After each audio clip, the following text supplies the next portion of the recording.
this episode, I talked to Layman Pascal about lots of things, but included are the art of practice, yoga, Zen koan practice, relationships helping you grow emotionally, how practice can help us face and work with the chaos that is potentially coming more in the future, practices that use our sensory experience as a conduit for enriching our lives, how to train our minds through reading stuff we don't yet understand, and making visual diagrams of our thinking to help us coordinate our thoughts.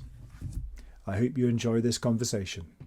Okay, so welcome, Layman Pascal. So you are in. Just remind me where you are at the moment. I'm in Thunder Bay, which is on the north shore of Lake Superior in Ontario, Canada.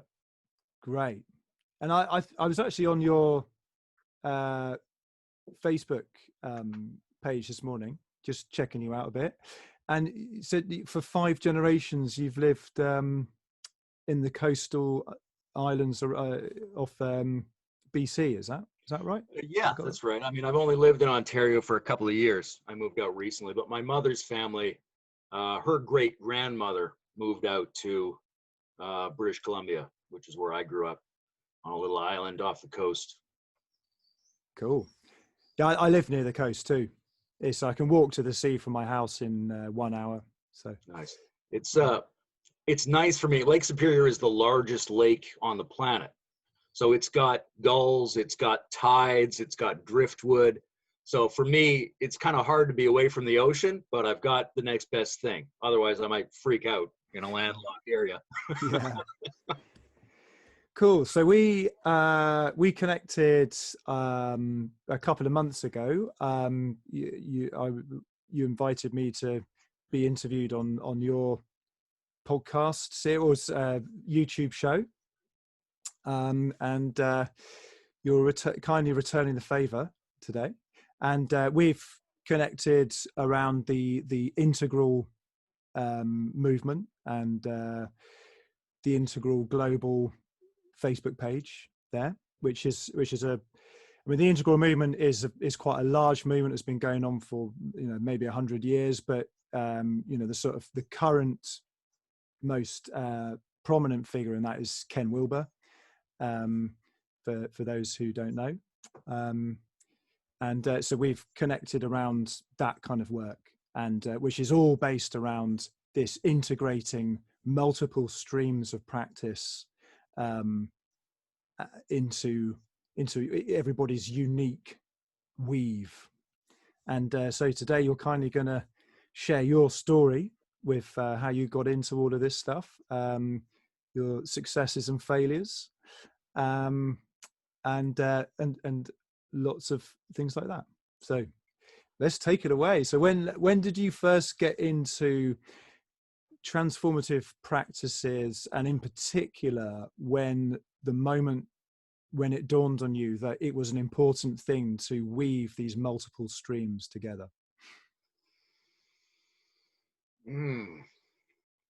Well, I had the idea of practice in my head from a really early age. I probably read my first book on yoga and meditation when I was 7 or 8. Wow. So I was really interested very early on.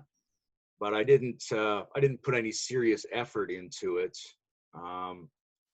until an interesting thing happened to me in elementary school, which was we had a music class, and the music teacher was sick, and there was this substitute music teacher who had all these creative ideas about what we should do, hold a tone and run around the gymnasium and this kind of stuff. And at the end of the class, he had us lie down, and he asked us to put our body to sleep bit by bit, put the top of your head to sleep, put your ears to sleep. I didn't know what he meant, and I didn't know if I put them to sleep, but they all started to tingle. All the bits of my body started to tingle. So I went home, I loved it, I started to do it regularly, and then I found books that had mentioned it, and I got the idea that I wanted to be better at that skill.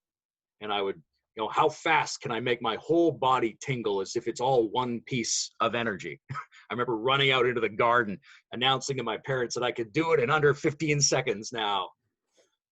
So that was probably the first moment where I started to put intentional clarity into doing some kind of interior work. And integrating them with other kinds of practices, that just developed slowly and gradually over time. I think partly from the integral philosophy, I think partly from my studies of the Gurdjieff work, but more or less, I found myself the kind of person who couldn't put down any part of my humanity. Like I just love the human experience. And so I liked my consciousness and my unconsciousness. I like my emotions. I like my thoughts. I like my sexuality. I like my exercise. I like my nature. Because I liked everything, I was always trying to figure out how to include it rather than exclude it. That really resonates with me. So often, I've always loved all of this stuff. I just love life, everything, fascinated by it. And I'd come across a particular school of thought or practice or teaching or something, and I'd be like, oh, this is great. And then they'd say, but there's these other areas of your life which are complete rubbish and you should never focus on them because that's the path of sin or illusion. And I was just like, no, this was going so well. And then I'd encounter that bit and I'd like, oh, and you get this cognitive dissonance when all these paths, they're kind of meeting together, but they're all kind of slightly contradicting themselves and each other and leaving bits out. And so did you experience that kind of difficulty, or were you able to sort the wheat from the chaff, so to speak? I noticed it, but I don't think I suffered from it very much. I had this kind of sequential attitude of approaching teachers and teachings and sources of knowledge where I would be initially open, and as soon as I started to hear it, I would ruthlessly critique it as it came in. And then I would start to reopen to it again when I had my own insight about why that might be correct. So I was very involved in my own process when I approached any system. And so I didn't really have a lot of concern about the system's idea of itself and how it related to other systems. I was more interested in just digging into it, and looking for like gems. I felt like I was panning for gold all the time. I'm not concerned about the river or the gravel. I'm just looking for those little bits of gold in each one. Yeah. So the fact that that river is different from some other river, that's nothing to me. What kind of age were you when you encountered, say, integral theory? Well, I'd read a couple of Ken Wilber books when I was a teenager, and I didn't care much. They seemed good. I agreed with them in general, but they didn't seem very impressive to me. I was looking for something different. I was looking for a lot more clarity on specific mystical instruction at that time.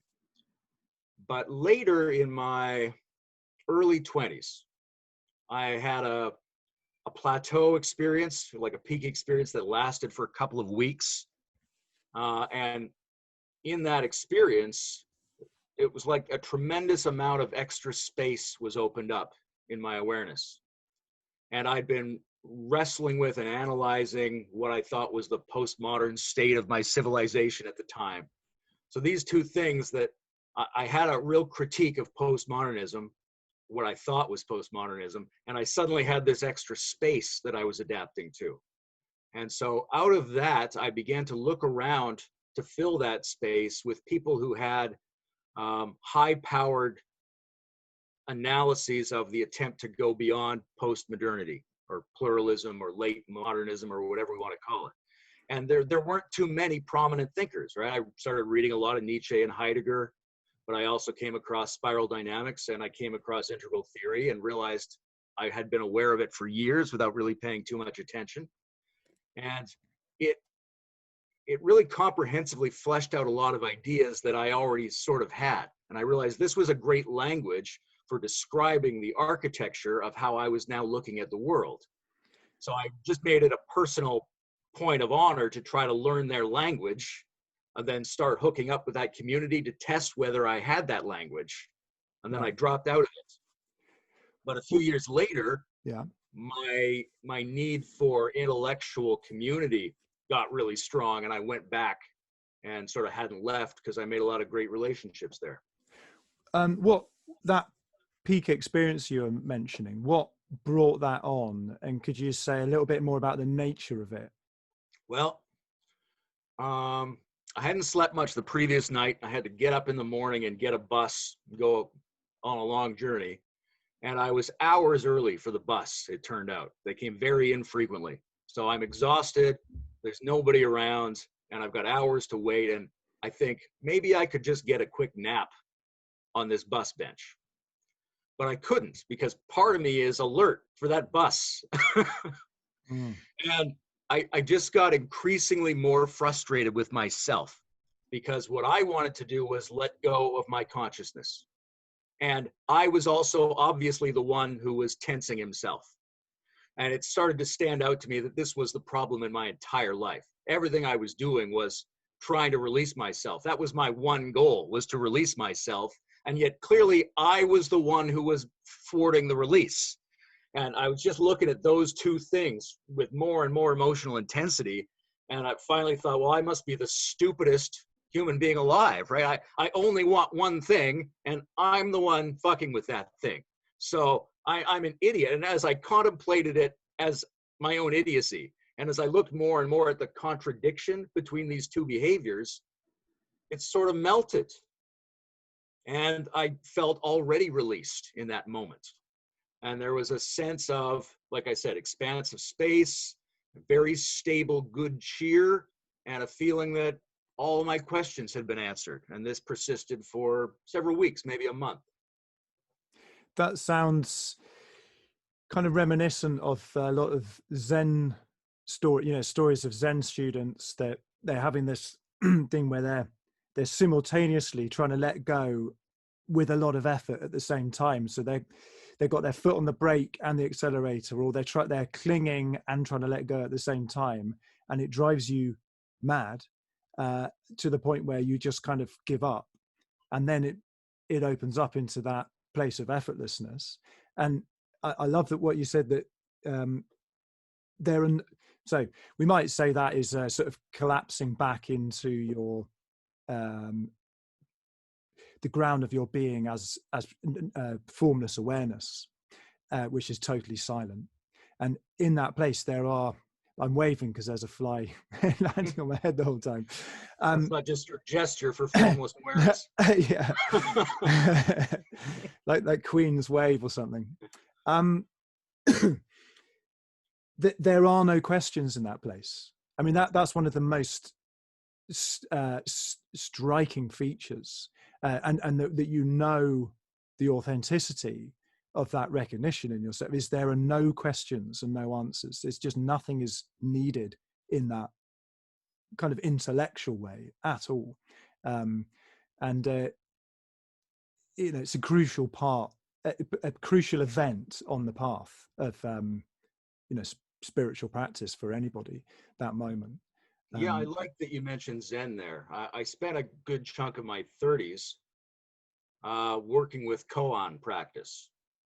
And because of my own personal experiences, I had a sense of what I thought would be successful in koan practice, of how to do it, of what would count as having worked with a koan successfully. And in every case, it had this particular quality of seeming to suddenly answer all questions, of like cutting off the analytic mind in one gesture without removing it, simply satisfying it and cutting it off. It was very explosive, beautiful practice, that Zen work. So for anyone who doesn't know, koan practice is this tradition in Zen where you have these impossible questions that you nonetheless have to answer. And there are actually answers to these questions, and you progress throughout. I did a little bit of it with one of Genpo Roshi's senseis a while back via email, sort of a modern day version of that. So this is your, got at the moment, you've got a lot of intellectual inquiry going on, and you're kind of plugging into this integral community and the integral theory, and it's scratching that itch in you for that intellectual rigor and broadness. And you kind of got these spiritual experiences you're having. Were you doing any body-based practices or psychotherapy or psychedelics, anything like that at that time? Those things are sort of scattered throughout the biographical narrative. My psychedelic experience was largely at the end of my teens and my early 20s. It was sort of a short, very intensive, very intentional period. A strategic, high-dose, semi-ritualized events. Yeah. I was teaching yoga at the time, so that was my physical practice, generally speaking, other than various ongoing experimental approaches to sex, which I think is also a big part of my physical practice. And like I mentioned earlier, the somatic sensing part is a big part of my physical practice. When I was a kid and started to work on that, you get to the point where you can make a part of you tingle really fast, and then you reach out to see if you can feel a tingle in somebody else or in a plant or in an animal, or maybe the tingles want to send you in a direction. It's very expansive, but also very bodily. And I always thought, how much of the spiritual and cultural traditions of humanity basically amounted to people noticing that things tingled. Like, it's got to be huge. So in focusing on all at once homogeneous whole body tingle, I would try to bring the total interior sensing of the body into whatever other activity I was doing. So even intellectual stuff, right? I always felt like you have to be really anchored in the body in order to do good thinking. And I always liked, Einstein had said that he thinks with his muscles, which always intrigued me. Right? He's weighing it out. He's testing it. He's trying to see what fits where. He's not just running a verbal program. He's trying to crawl his way to an actual answer of some kind. It's quite common for people to be on a phone call and just pacing around and, moving, sitting down, standing up, squatting. I mean, some people are like that, very kinesthetic people. And I think that's, I like what you said there. There's a distinction between sort of subtle physical practices and more, overt, obvious physical practices. So, the yoga, someone watches you doing yoga, that's obviously a body-based practice to somebody. But then if someone sees you just sort of sitting down, not doing anything, they wouldn't know that your subjective experience of that is you are just running this kind of feeling awareness all over your body. And that's a very embodying practice. And it's the kind of they work together, this kind of more gross physical practice and then this subtle physical practice. They work really nicely together. Absolutely. Like my current physical practice, I do a combination energization, physical workout, yoga routine basically every morning. And I do the Wim Hof stuff. I do some intensive circular breathing and breath holding and cold showers, temperature immersion. But in all of them, it's as if you're working with prana, whether there's really a prana or not. And at the same time, I'm always trying to be intellectually and emotionally active while I'm doing that. Because one of the things that I've found over time is that each different type of practice works best in combination with some other type of practice. And that my overall goal is to achieve some kind of surplus coherent experience that comes from having multiple systems operate harmoniously. You mentioned it when you were mentioning Zen about returning to the primal ground of being. And I've done a lot of work with what they call post-metaphysical spirituality. So I'm agnostic about whether it's a return to a primal ground or whether it's the production of an additional quality that simply looks like the return to the primal ground. I think either of them could be true. Oh, we don't know. I mean, we're so far from knowing any of that stuff. Um, it because awareness is the place from which we do anything. It's not an object that we can ever see, and it doesn't obey those kind of laws. And the terms in terms of scientifically studying absolute subjectivity, in that sense, is we're so far away from that. And We've got a perhaps it, huge future of study there, especially if the majority of our awareness might be unconscious. Then yeah. we're even farther from knowing what's going on. But that's not necessarily a problem, because you again, going back to what you're saying, that none of that stuff really matters when you're having the experience yourself. You just let go of all of that stuff, and whether this is an epiphenomenon of complicated meat, or whether it's becomes before, all of none of that really matters, really, when you're actually, the experience is what matters. The practice and the experiences operate just fine, regardless of what you believe about the universe. I suppose the only, talking about it in a sort of scientific investigation, an experimental scientific approach, perhaps at some point in the future, there may be some kind of mechanistic understanding that relates to it, which might be able to induce it in other people really easily. So, say that kind of experience can take many years of meditation practice for it to happen. But what if there was some kind of technological device invented which could just repeat every time repeatedly produce that in any person with a flick of a switch? Yeah, that's a very hard one to guess at. And you want to encourage everybody to do every kind of test they can think of with every different kind of hypothesis about it. But at the same time, there's obviously a lot of pragmatic value in the archaic ways of thinking about it that have worked for our species for a long time.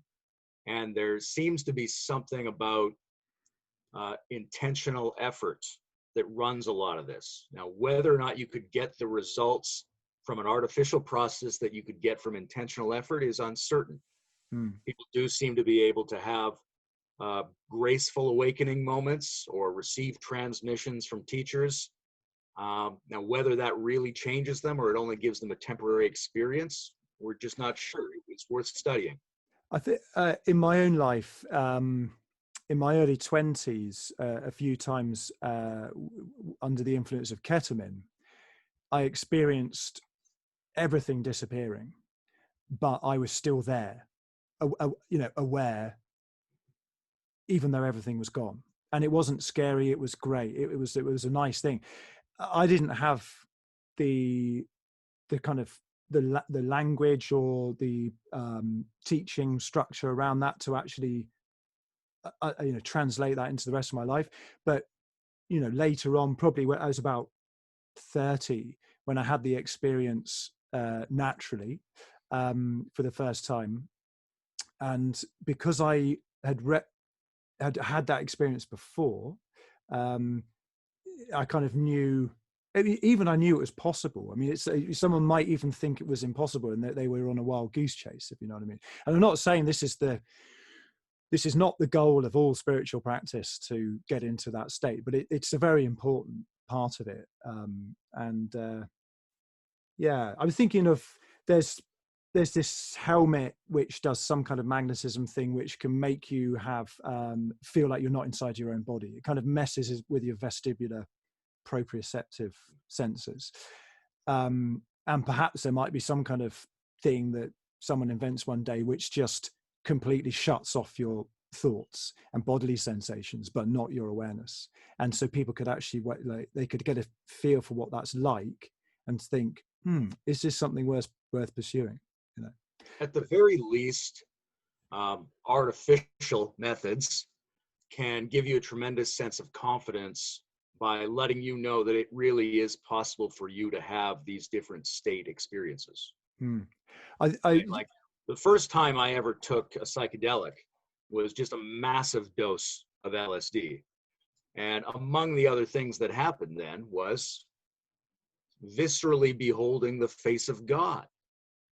So after that, you know for sure that you can behold the face of God, whatever that means, whatever it really is, doesn't necessarily matter. You have this confidence that that's not a realm of experience that's cut off from your subjectivity. So I was thinking of it exactly this morning. You know, I went to very traditional boarding schools in England, and we had to go to church 2 times a week. And I never had any mystical experience of any sort in church, and I didn't see anyone else have one. And then, you know, I started taking psychedelics when I was a teenager, and I would, it's like you say, meet God or the goddess, or you know, actually have a mystical experience, a spiritual experience. And then I go back to church the next week, and I'd be like, wow, there's just nothing happening here. But yeah, it's the thing of having a faith in something. If you've actually had a little bump, a little lift up to experience something yourself, faith is not an issue anymore, because you've already had the experience. You're not just kind of blindly following something that somebody's telling you. Yeah, okay. So then you've just kind of got, I think you're in your early 20s. You've just connected with the integral thing. I mean, how old are you at the moment, if you don't mind me asking? I was blank on this one. I don't track birthdays very well, but I'm told I was born at the beginning of spring in 1976. So from then till now. 44. So it's like, yeah, like 20, 25 years ago. And so what was that, you know, so you had this intellectual curiosity, and you encountered this community of people, which is another really important moment for people when you feel like you're on your own with this stuff. And then you suddenly find that there are other people out there thinking your way. What was that experience like, to connect with a community of people? It was interesting. I mean, like I said, there were sort of two waves of my involvement. At first, it was a bit of a game. I wanted to know that I could speak that language, that I was on top of a leading edge thought system. And then I went in, I spent like a month there making sure I was convincing to them in their terms, and then left. And it was maybe a year later after that, that I had this tremendous hunger. Like I just needed to be with people who were looking at the same kinds of issues as I was. So immediately, I mean, it is largely an intellectual discussion community, like any verbal online exchange is, but immediately it was satisfying, simply because my emotional hunger for mutuality was so strong going in. So right away I felt a tremendous relaxation, because here were some people looking at a lot of the same things I was looking at, and especially a subset of them that you find you can really talk to from particular angles. And then some of those people began to invite me into other areas where they were working on advanced extensions of it, or going to meta theory conferences and things like that. I remember being invited down to what turned out to be the last Integral Meta Theory conference. I wasn't sure if I wanted to go, because what good is it to me to speak a bunch of my ideas to people, right? Like there's a risk of simply being indulgent. Like why do I think it's great to be on a stage telling people my ideas? So I'm cautious about that. There has to be another good reason to do it besides that. And the other good reason was to find out if these were my people. And a chunk of them definitely were. And there was a sense, especially when you get into really deep conversations with people who have looked at the structure of this from many different sides and are including so much in that conversation.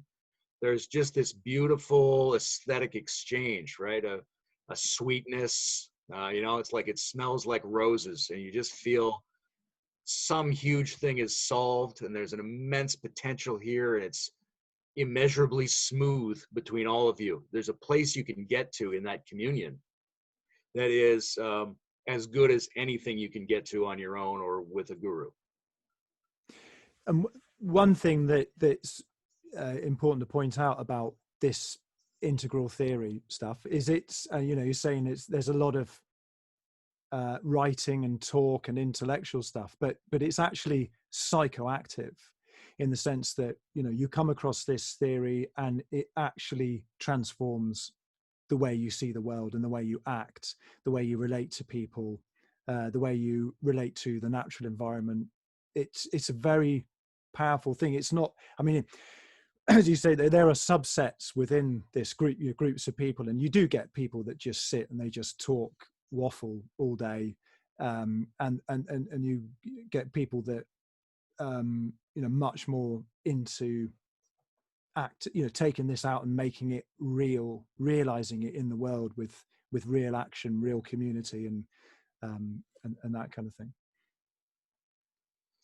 Yeah, it's I mean, it's easy to get carried away making extraordinary claims for any particular knowledge system, but I think the psychoactive part pertains mostly to people who come in with a lot of these insight patterns in themselves already emerging, and when they realize that it's mentioned somewhere else, that there's other people working on it, that there's clarifications and extensions of the patterns they're already starting to see about the world, I think those things lock together, this thing coming in from the outside and what's growing inside.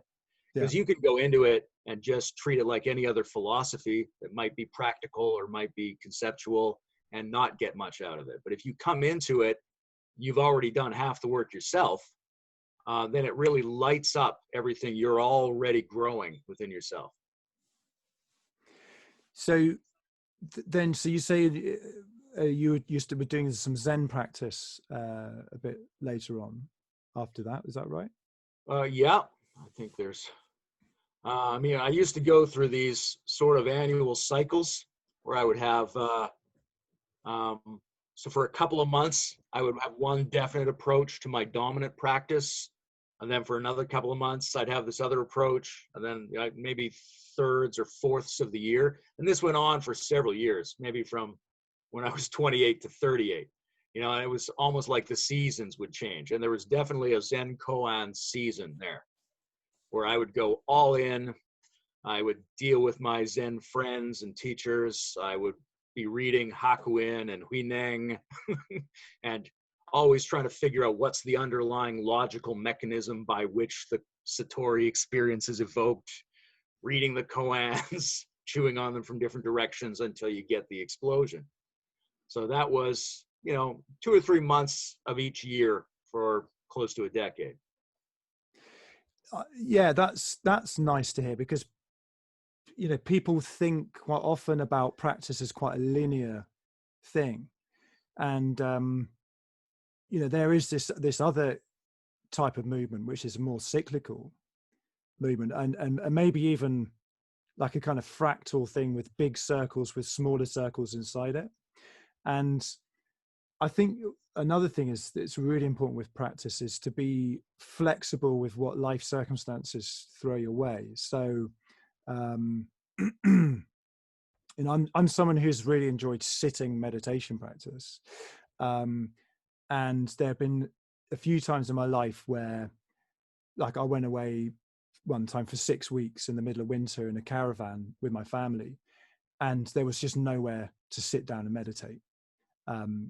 And so for those 6 weeks, my practice shifted to more of the these, you know, short moments repeated many times throughout the day, you know.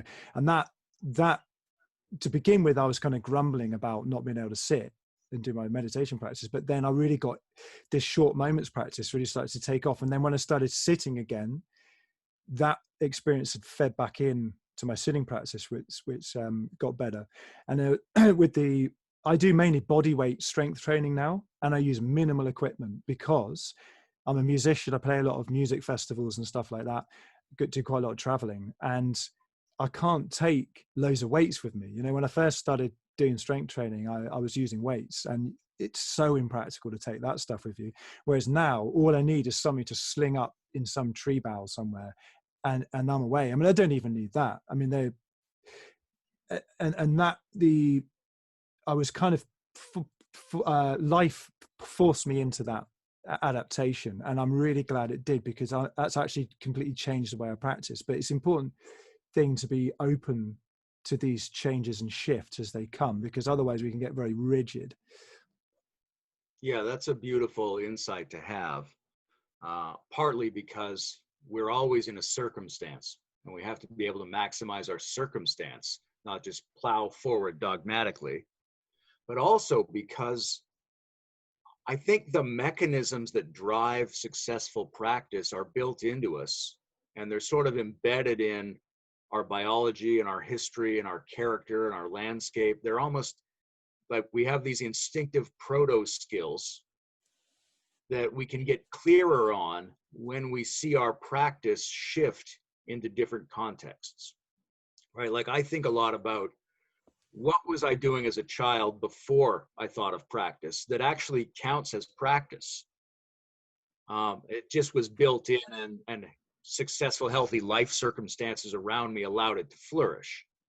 But as I take my practices and adapt them to situations and also the situation of arising new insights, I see them shift and I get a more general or universal sense of what are the active principles that are making them work in each case. And the more I see those principles, the more I see that they're the same ones that were making it work when I wasn't even aware I was doing it as a child.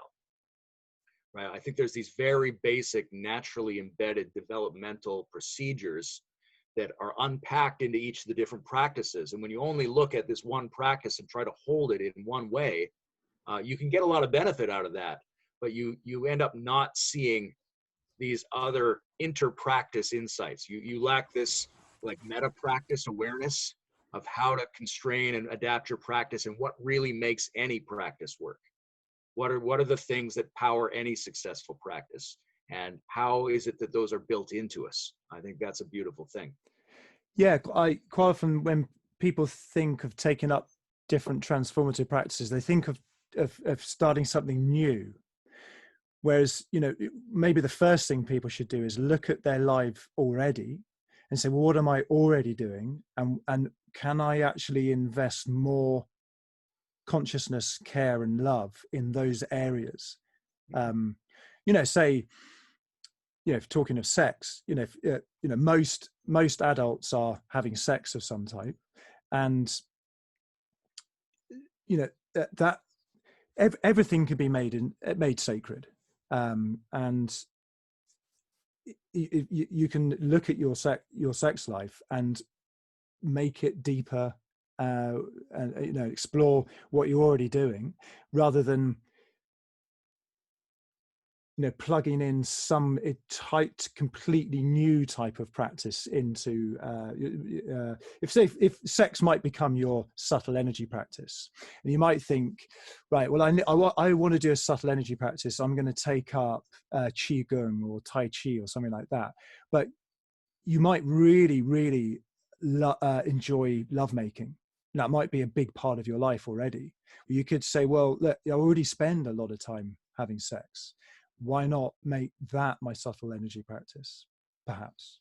You only have so much time and energy, right? So it is very smart to try to fold your practices into things that are already taking up your time, rather than try to make extra time you don't necessarily have.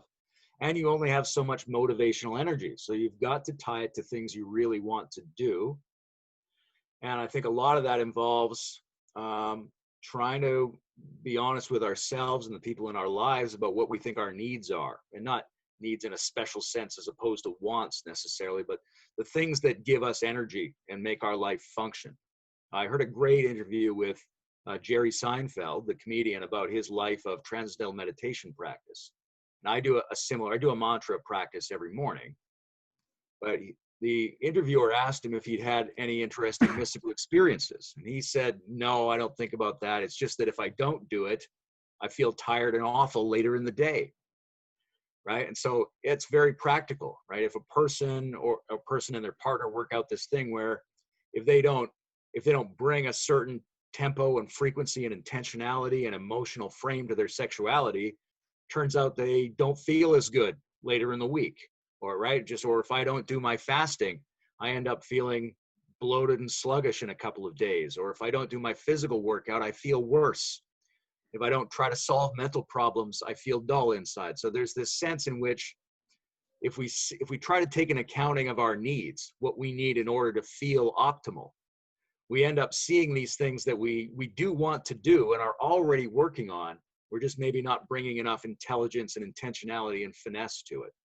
And that's maybe where learning some kind of theory to do with that. So, you know, if we're going back to sex, you might look into Taoist sexual practices, or you know, some of the tantric sex work, or you know, you need some help, really. I mean, you don't need to reinvent the wheel yourself. So there are people that have gone really deep into this, that you can start from where they are taking you. Yeah, it's in my experience, there's always this interesting mixture of like where you draw the sources of your practice from. And some of it, depending on the kind of person you are, is out of yourself, out of your own pondering, out of your unexpected insights. Some of it is things you work out in conversations with peers, lovers, friends. Some of it is directly from teachers and teachings who've already been working on this a lot. And some of it's from finding information sources that you think are very rich and just digging into them. To me, rereading complicated things is a very important intellectual practice. It was one of the things that helped me get into the integral community, but also all of my favorite philosophy and science, I orient toward things where there's clearly a lot of stuff there I don't understand. And I think if you're satisfied to read and watch things where you quickly get what they're talking about, it's kind of a waste of your time. It's junk food. If you go, wow, there's so much here I don't get. I can tell the person saying this even knows more than they're saying, and I don't even know what they're saying, right? Go back to it. Pick that book up 10 times rather than read 10 new books. Dig into it, because you're going to find patterns of connection there that when you recognize them, lead you down new paths or old paths in new ways. Yeah. That I like what you were saying about being open to information sources coming in from all of these different, via these different means, because you know what quite a lot of this sort of philosophy or approach to life that you and I both enjoy is this kind of progressive impulse of breaking free of the limitations of the traditional approaches, whilst maintaining all of conserving the structures that they've built, which are truly beneficial, and you know, leaving behind that kind of rigidity which comes with a lot of those traditional approach, and that there is only one conduit of information in a lot of those circumstances, and you're encouraged to, just like a horse with blinkers on, to just turn off all other input from other areas. And you know, there's something to be said for that. There's a potency which comes with that kind of single-minded focus, but at the same time it's so prone to it's the opposite of biodiversity. It's like planting. It's like a monocrop of plants. That's just a sitting duck for some disease to come and wipe it out. You know, that, does that make sense? Absolutely. I think increasingly we need to be informed by successful biological models, not the least because our civilization is running off the rails relative to our ecology. Right? So we need to really individually and collectively internalize organic patterns into our human patterns. I think that's hugely important. Now, there is something to be said for focus, for sticking with a practice to get all of its depth, and for not being a kind of dilettante who's superficially attracted to every new exciting thing that pops up. Yeah. You don't want to be completely shiny promiscuous. Stuff. Yeah. They say with Donald Trump, you distract him by putting something shiny, you know. Exactly. It's a subhuman thing to just get turned on by whatever comes by, because so much of the life of practice is about clarity and intentionality. and the effort of staying with something. However, obviously, human beings who give you traditions and practices are not necessarily the most psychologically well-rounded people, and every group is going to try to constrain people to focus on its thing. And there's a lot of fragility where people feel like if you experiment and explore, it's all the value is going to be lost. In my mind, that means the value wasn't really there to begin with, right? If you think people looking around and trying other things is going to damage it, then it's weak. Is what that means. That is so important to point out. That's true. Yeah, it's like when people worry about blaspheming, against God or something. Well, surely if God's almighty, you shouldn't really. Why are you worrying about people blaspheming? It's kind of a similar kind of mentality. Yeah, I think about it in terms of human relationships as well. I mean, there's if you're in a relationship where you think this is kind of like a marriage, this is something I want to commit to on purpose and work forward with, that's great, but that's not necessarily the first one you get engaged to. Or, if you have an arranged marriage, that might not be the person you want. You might go through very naturally a number of different kinds of relationships, each of which has a huge amount of potential, until you figure yourself out and end up with somebody and you think, you know what?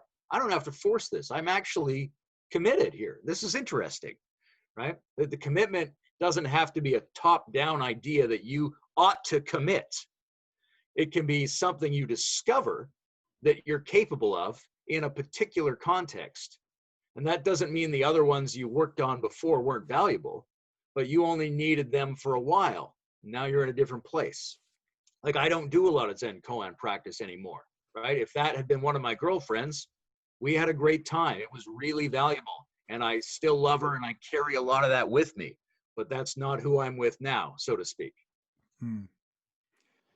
So we've one area we haven't touched on yet is some kind of psychotherapeutic emotional work. Emotion is interesting. In some ways, I feel like I'm primarily an emotional being, although people who read something I wrote and recognize that it has a lot of big words in it wouldn't necessarily guess that up front. When I was a kid, I was living in the Bahamas, and I fell down and scraped up my leg, and it was all bloody, and I felt like I was going to cry, and I did this internal move. I clamped down, and I was so happy that I'd been able to conquer this automatic reaction. But I didn't cry again for 20 years after that. And so I had to relearn it on purpose. And that was a very interesting procedure. It took place within the alchemical chamber of relationship. I had to figure out what I wanted to do and how much of emotional explosions were valuable and how much were they destructive, and when is it natural and smooth and when do you burn yourself out. So I went through a very intentional emotional reawakening, an attempt to throw myself into that on purpose. And after that, I had to reevaluate the results and look for emotional practices. And some of those were psychotherapeutic or biopsychotherapeutic. I was very interested in bioenergetics and Reichian work and Rolfing and things like that, where your unconscious contents needed to be made conscious, but in collaboration with learning to breathe properly, learning to move freely, things like that. So just for people that might not know what those practices are, from my understanding of it, you do something with your body, and that accesses an emotion which is up to that point been inaccessible to you. Is that? Yeah, I mean, part of it is feeling into your body. Part of it is breathing more, so you're kind of increasing the energy that would fuel the emotion. Part of it is learning to sense where you're chronically tense in your body, right? Where these patterns of armor are constricting the electrical stimulation flows that go along with the emotion, right? So you might think, yes, I feel happy, but if you can't fully take a breath of air, or if you're tight in your neck all the time, then that happiness never expands to its full range, because the physiological blocks on the electrical excitement also inhibit the experience of the feeling. So you're trying to set your musculature free and your breathing free and sense into your body at the same time that you're looking for unprocessed emotional content. Talking of happiness, I feel like a lot of adults feel like they need to save face, and that stops them from letting that joy extend to the extent you're talking about. I've got young children, they're 4 and 6. They do happy in a way that I don't see most adults do. And I know also that most adults can do that, because I've been in situations where everybody's given each other a green light to just let their happiness expand to that level. But we're so concerned with saving face that we find it very difficult to expand that far. Yeah, and I think, I mean, the people who grow up in the older cultures are a little bit more aware of that, I think. North Yeah, I'm Americans English. are not as Yeah. clear, but I think Japanese and the English are much more aware of the risk posed to them by their class structure and self-inhibition and things like that. Mm. Personally, where was I going to go with that? I think there's two really important kinds of emotional intensities that people minimize. One of them is joy, ecstasy, happiness, right? And it doesn't matter if you get something that you wanted. If you can't experience the satisfaction of getting something you wanted, then it's no good. You didn't really get the thing you wanted. What you wanted was to experience satisfaction, not to have the thing that technically satisfied you. So if we set up systems where people can sort of write down what they wanted and work toward that goal and get that goal, that's insufficient, because they have to be able to experience that goal or it was never worth it. So that's on the one side. The other feeling that they have trouble with is failure. We don't like to try things that we're not good at, right? We refuse the growth mindset because we want to stick to what we're good at. We don't like to feel remorse, which I think is one of the most important things to work on as a practice, is where did I screw up? How am I a failure? It's true, I did something wrong under those conditions. There's a sense of failure to work with, and we don't like that. We repel, we evade the sense of failure, right? We know our politicians and businessmen don't do a serious soul searching after they screw up. They just go back to doing what they normally do. And all of us do that, right? So we reject our peak positive experiences, and we also reject our emotions of failure. And both of those really hold back our development, I think. Yeah, I taught the drums for many years in school, and I was talking to this actually my last guest, that the good students were the ones that were not ashamed of making mistakes and doing it wrong. Whether that's to do with whatever in their upbringing, secure attachment and all of those kind of things, they felt quite happy to do that, and they made progress so much faster than the people that couldn't bear to make a mistake ever. I mean, if you can't bear to make a mistake, that literally clamps down any progress at all in anything. But one of the messages we get from our modern culture and society is that people love the high production value stuff, things that are very polished and smooth. Like if you listen to, music went through a big phase of having this very, very squeaky, clean, clear production. And then eventually people found that was a bit soulless, and people started to make music again on some of this old equipment and use analog synths and, and try and make music that sounded like it had been recorded in the 60s, because it had that kind of a slight warmth and imperfectness around it. But it's difficult to counteract that force of things having to be perfect straight away. It's something to keep your eyes on. Absolutely. And it's, when I was in school, I got a lot of what I now regard as very limiting, destructive reinforcement, which is I was constantly rewarded for things I was already good at because the things I was already good at happened to be what they were looking for, right?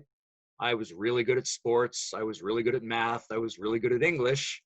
I had an excellent memory. So I got constant pats on the head for just being the way I was, which turns out to be a form of sabotage. You should get pats on the head for trying to do things you're not good at. That's what growth consists of. And it was always very sad to see other kids not getting pats on the head for the things they were good at. But now I realize I shouldn't have been getting those pats. That was kind of abusive in a subtle way.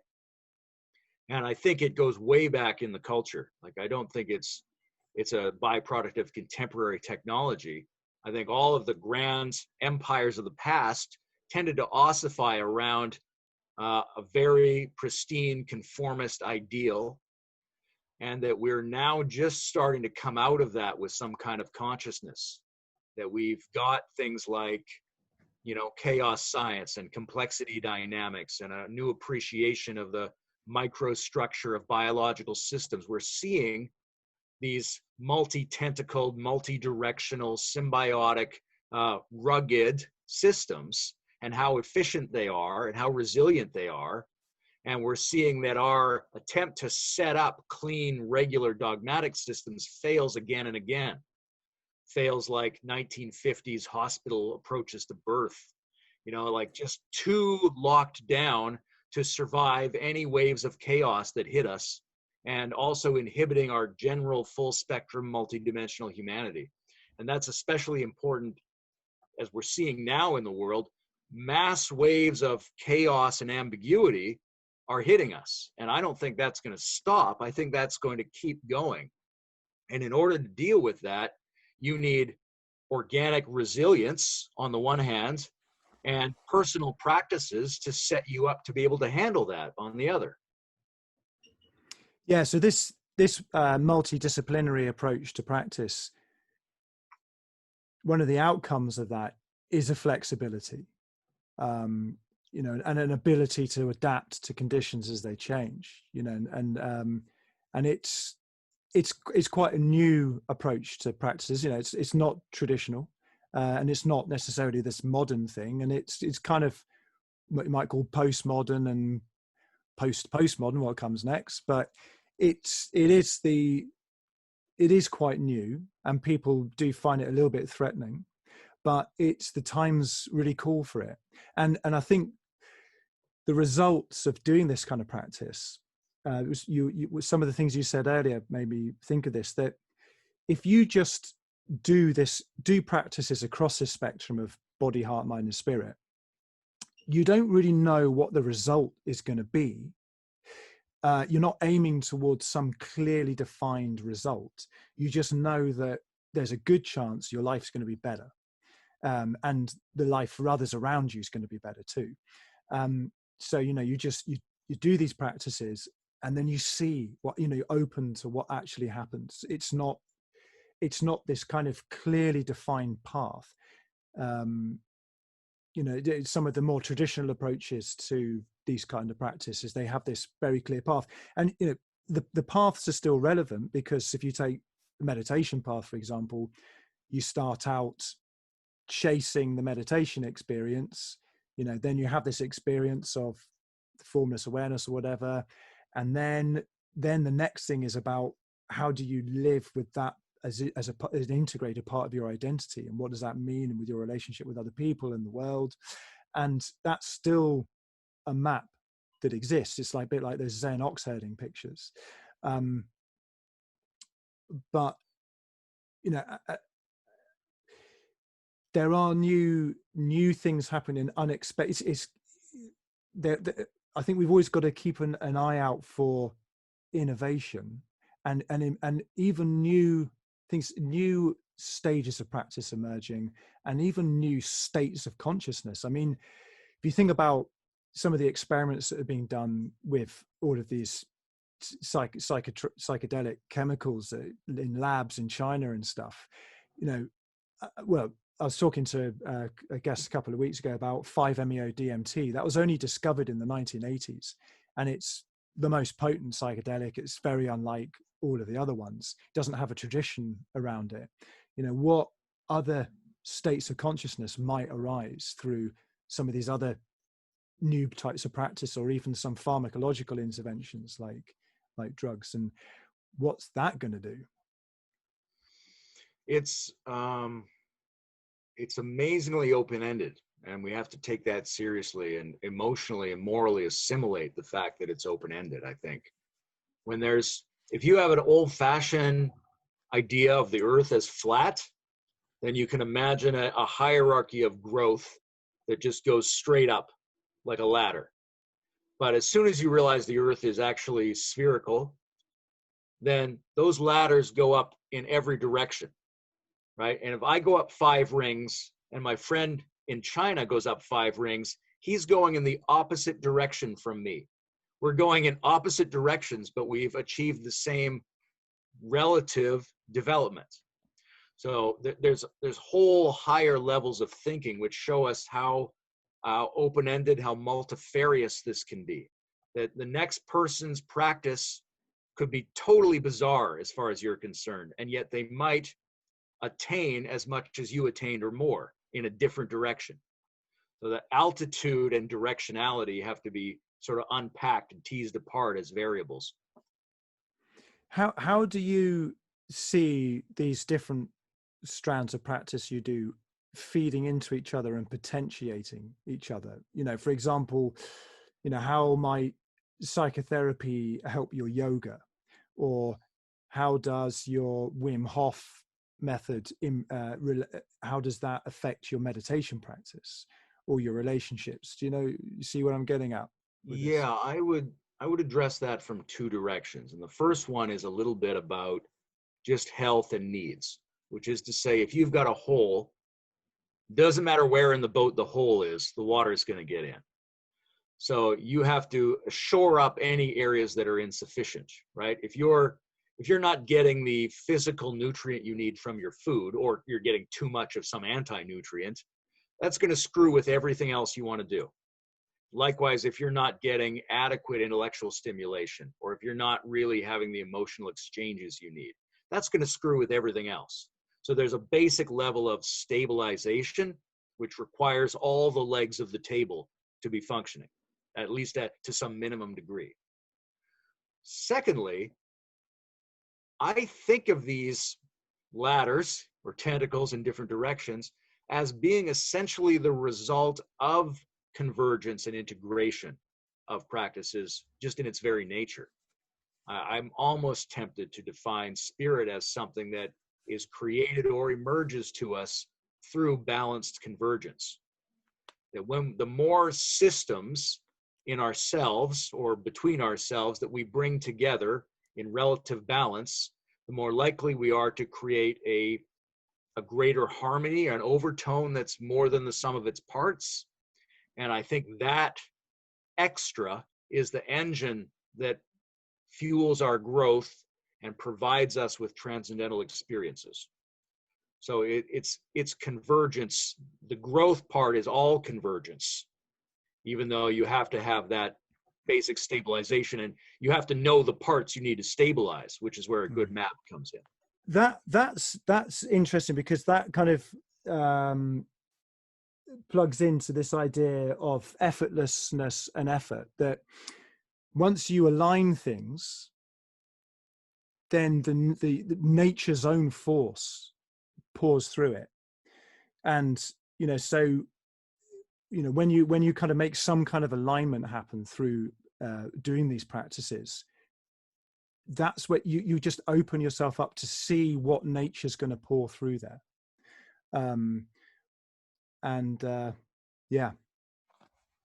Yeah, I think about the metaphor of riding a bicycle a lot, because in a way, to be balanced on the bicycle, when you're trying to learn to ride at first, you could fall to the left or you could fall to the right. And there's a sweet spot where you're equally falling to the left and falling to the right. And that's where you have to ride forward from. But once you get that and you start to move forward, then momentum becomes your ally. And you're not just not falling left or right, you're simultaneously falling left and right and experiencing a sensation of forward motion and something like weightless flying. So falling left and right, that's our heart practice, our mind practice, our left brain, our right brain, our personal, our mutual. If it's a balanced work in these multiple directions, you don't just get balance, you get some kind of forward motion and some kind of sense of operating at an additional, almost effortless level. I think this raises another really important thing to remember about practice. Is this is more about the art of practice or mastery or something like that, right? So it's not, what we're talking about now is not focusing on the specifics of, I do this kind of yoga at 6 in the morning, and I do my intermittent fasting, and this is what I have, this many carbs and this much protein. That's the details. And you can get lost in the details and forget this kind of art, the art of practice, the mastery of it, which is quite subtle stuff to talk about, and it's but quite often forgotten. This sort of modernist achieving mindset. It's like you're quantifying everything and forgetting the what's the quality of this practice. It's important to bring those two things together. Yeah, absolutely. You can't just have a superficial, complete circle graph of all the parts of your life and allot the right amount of time. Some of that has to come into play, but depth and quality and looking at these subtle areas where you understand and unpack the basic skills that are involved, I think that's essential. It's like spending time with people in your life that you care about, right? You think, well, maybe I need to be spending more time with my kids or my wife or my uncle or whatever, but it's not really about the amount of time. You could go and spend 6 hours there and still come away with that same unresolved feeling, unless that was good time, unless you did something together, unless you got into that groove together where you do something interesting and are mutually resonant. So it's always about this shift from just the activity types into this qualitative discernment. So I'm just thinking of somebody listening to this who, they want to take up this kind of practice. They perhaps they came across integral theory or, metamodism or, one of these inlets into this type of syncretic thinking. What would say if they, let's just say they wanted to do some work around psychotherapy, for example. I mean, let's just look at all 4 of these practices. Yeah. So let's just start with the heart. Let's say they kind of got to a point where they realized, I've been out of touch with my heart. This is one of the holes in my boat. What advice would you give to someone like that at that stage for them? Well, the kinds of suggestions for emotional practice that I would make in general, first of all, there's a sort of developmental approach. I call it second order emotions. If you're familiar with Robert Keegan's, the subject of one stage becomes the object of the subject of the next stage. That's mostly cognitive, but there's an emotional correlate, right?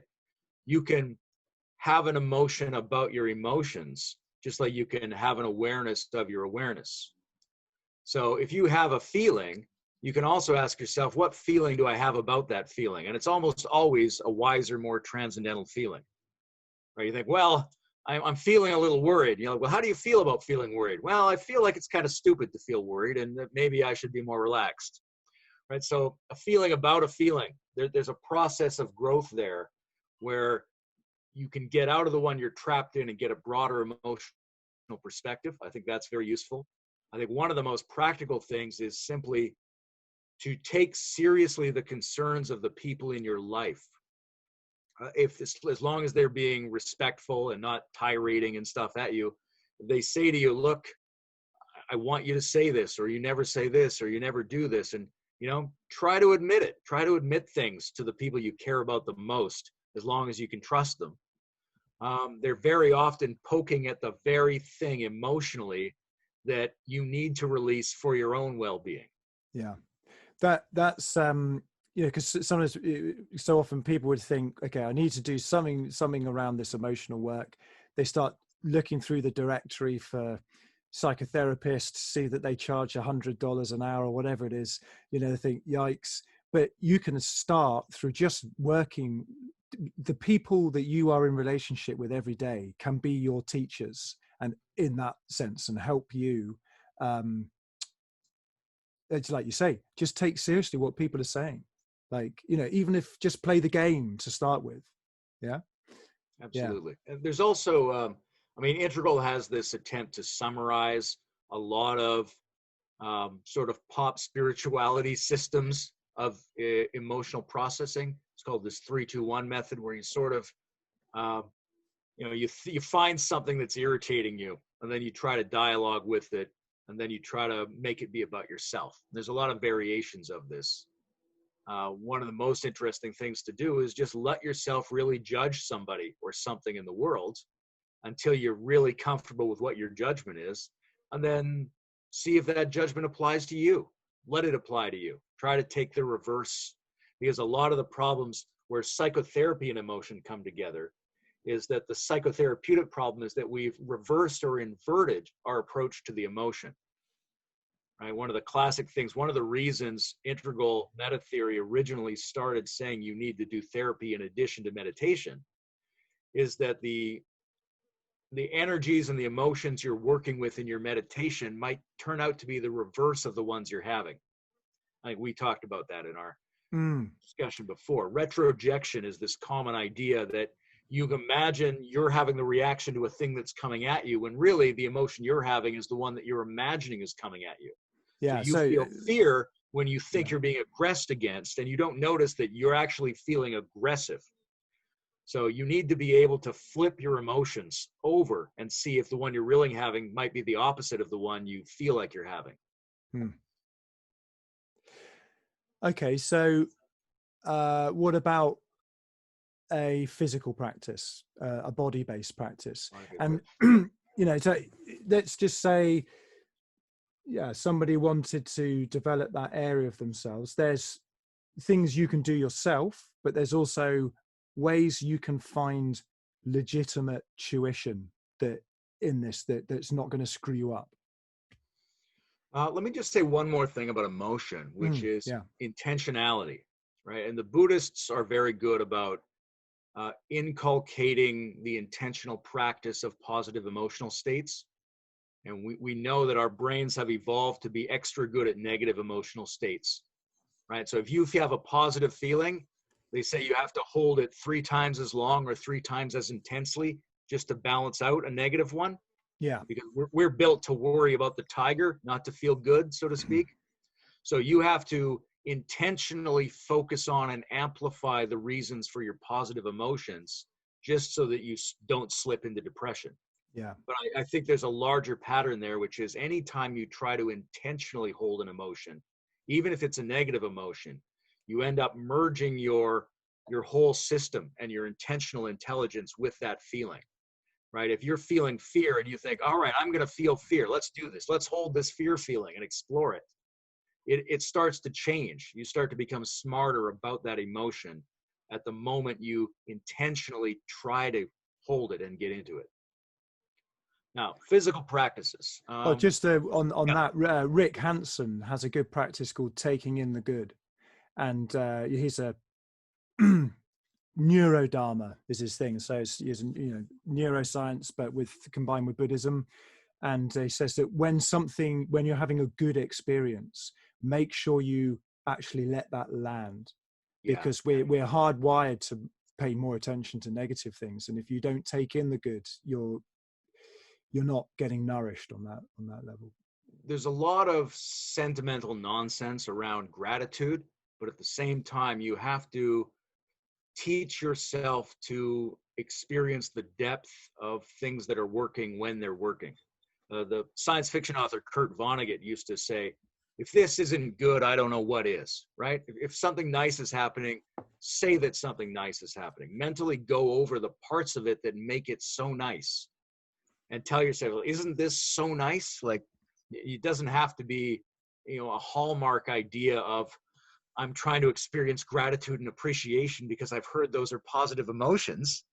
It's just that if you're actually getting something that's working for you, make that go deeper, make that go longer, make that stronger. Even if it's just you're thirsty and you get a drink of water, wow, what a great thing. Yeah. It's almost worth having been born on this planet just to be able to get a glass of water when you're thirsty. It's amazing.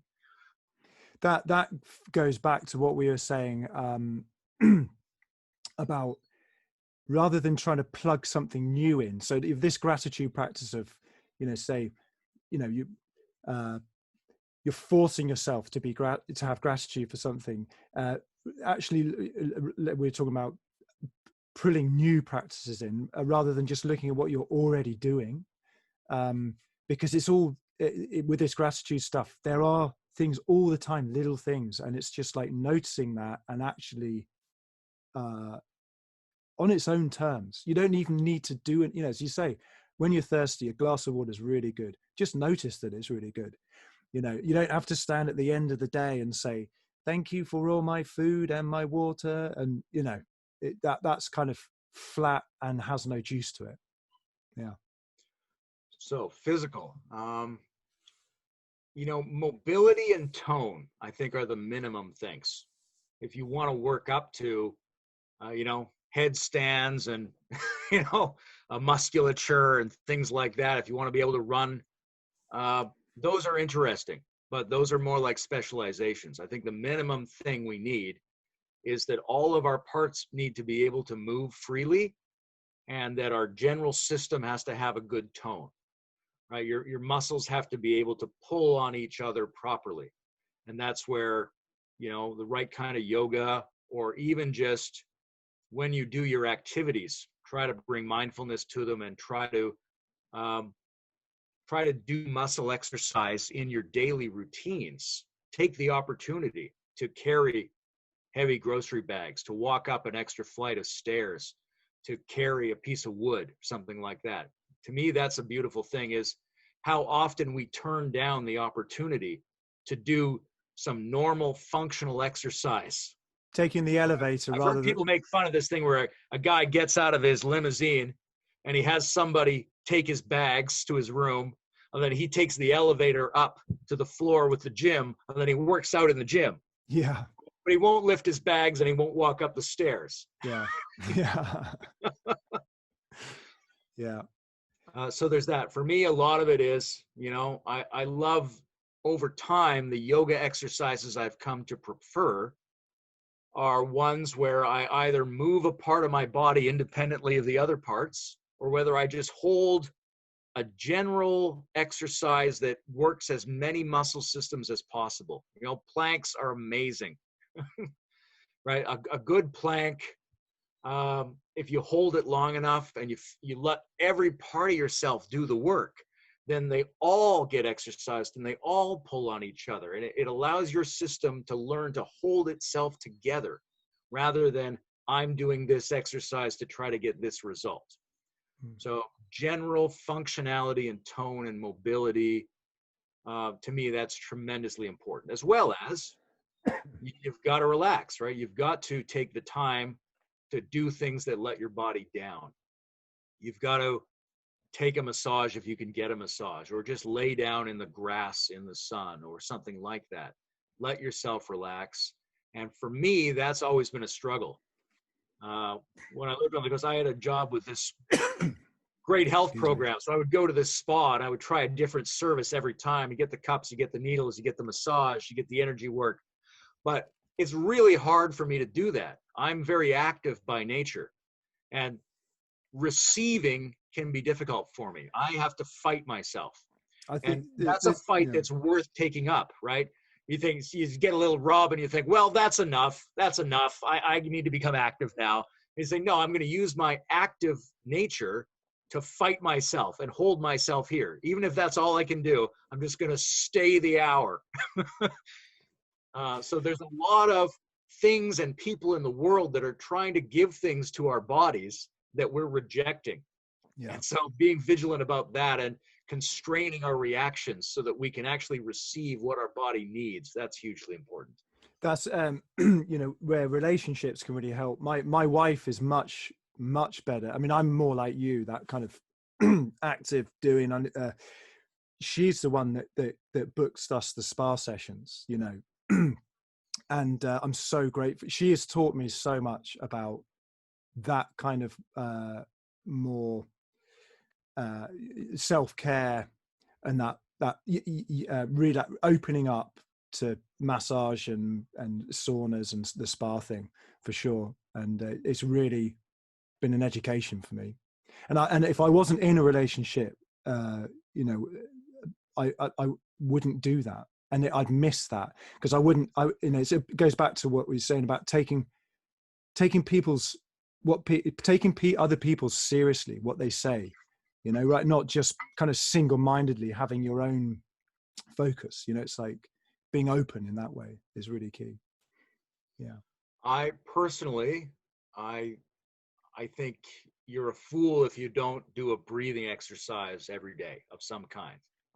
And you have to be cautious with that a little bit, because you get carried away adapting to an artificial breath rhythm. You could throw your system cycles out of whack. So you have to be, you know, you do it for short, intensive sessions, or you do a gentle one. But really getting that extra oxygen and having it come into your body in a way that your body can absorb, which means it has to be mixed with the right amount of carbon dioxide, those sorts of things.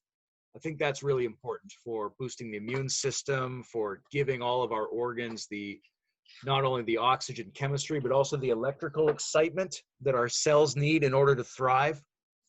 Right? Regardless of what a person might believe about prana or chi, it's obvious that when you take a breath of air, there's a stimulation associated with that as well.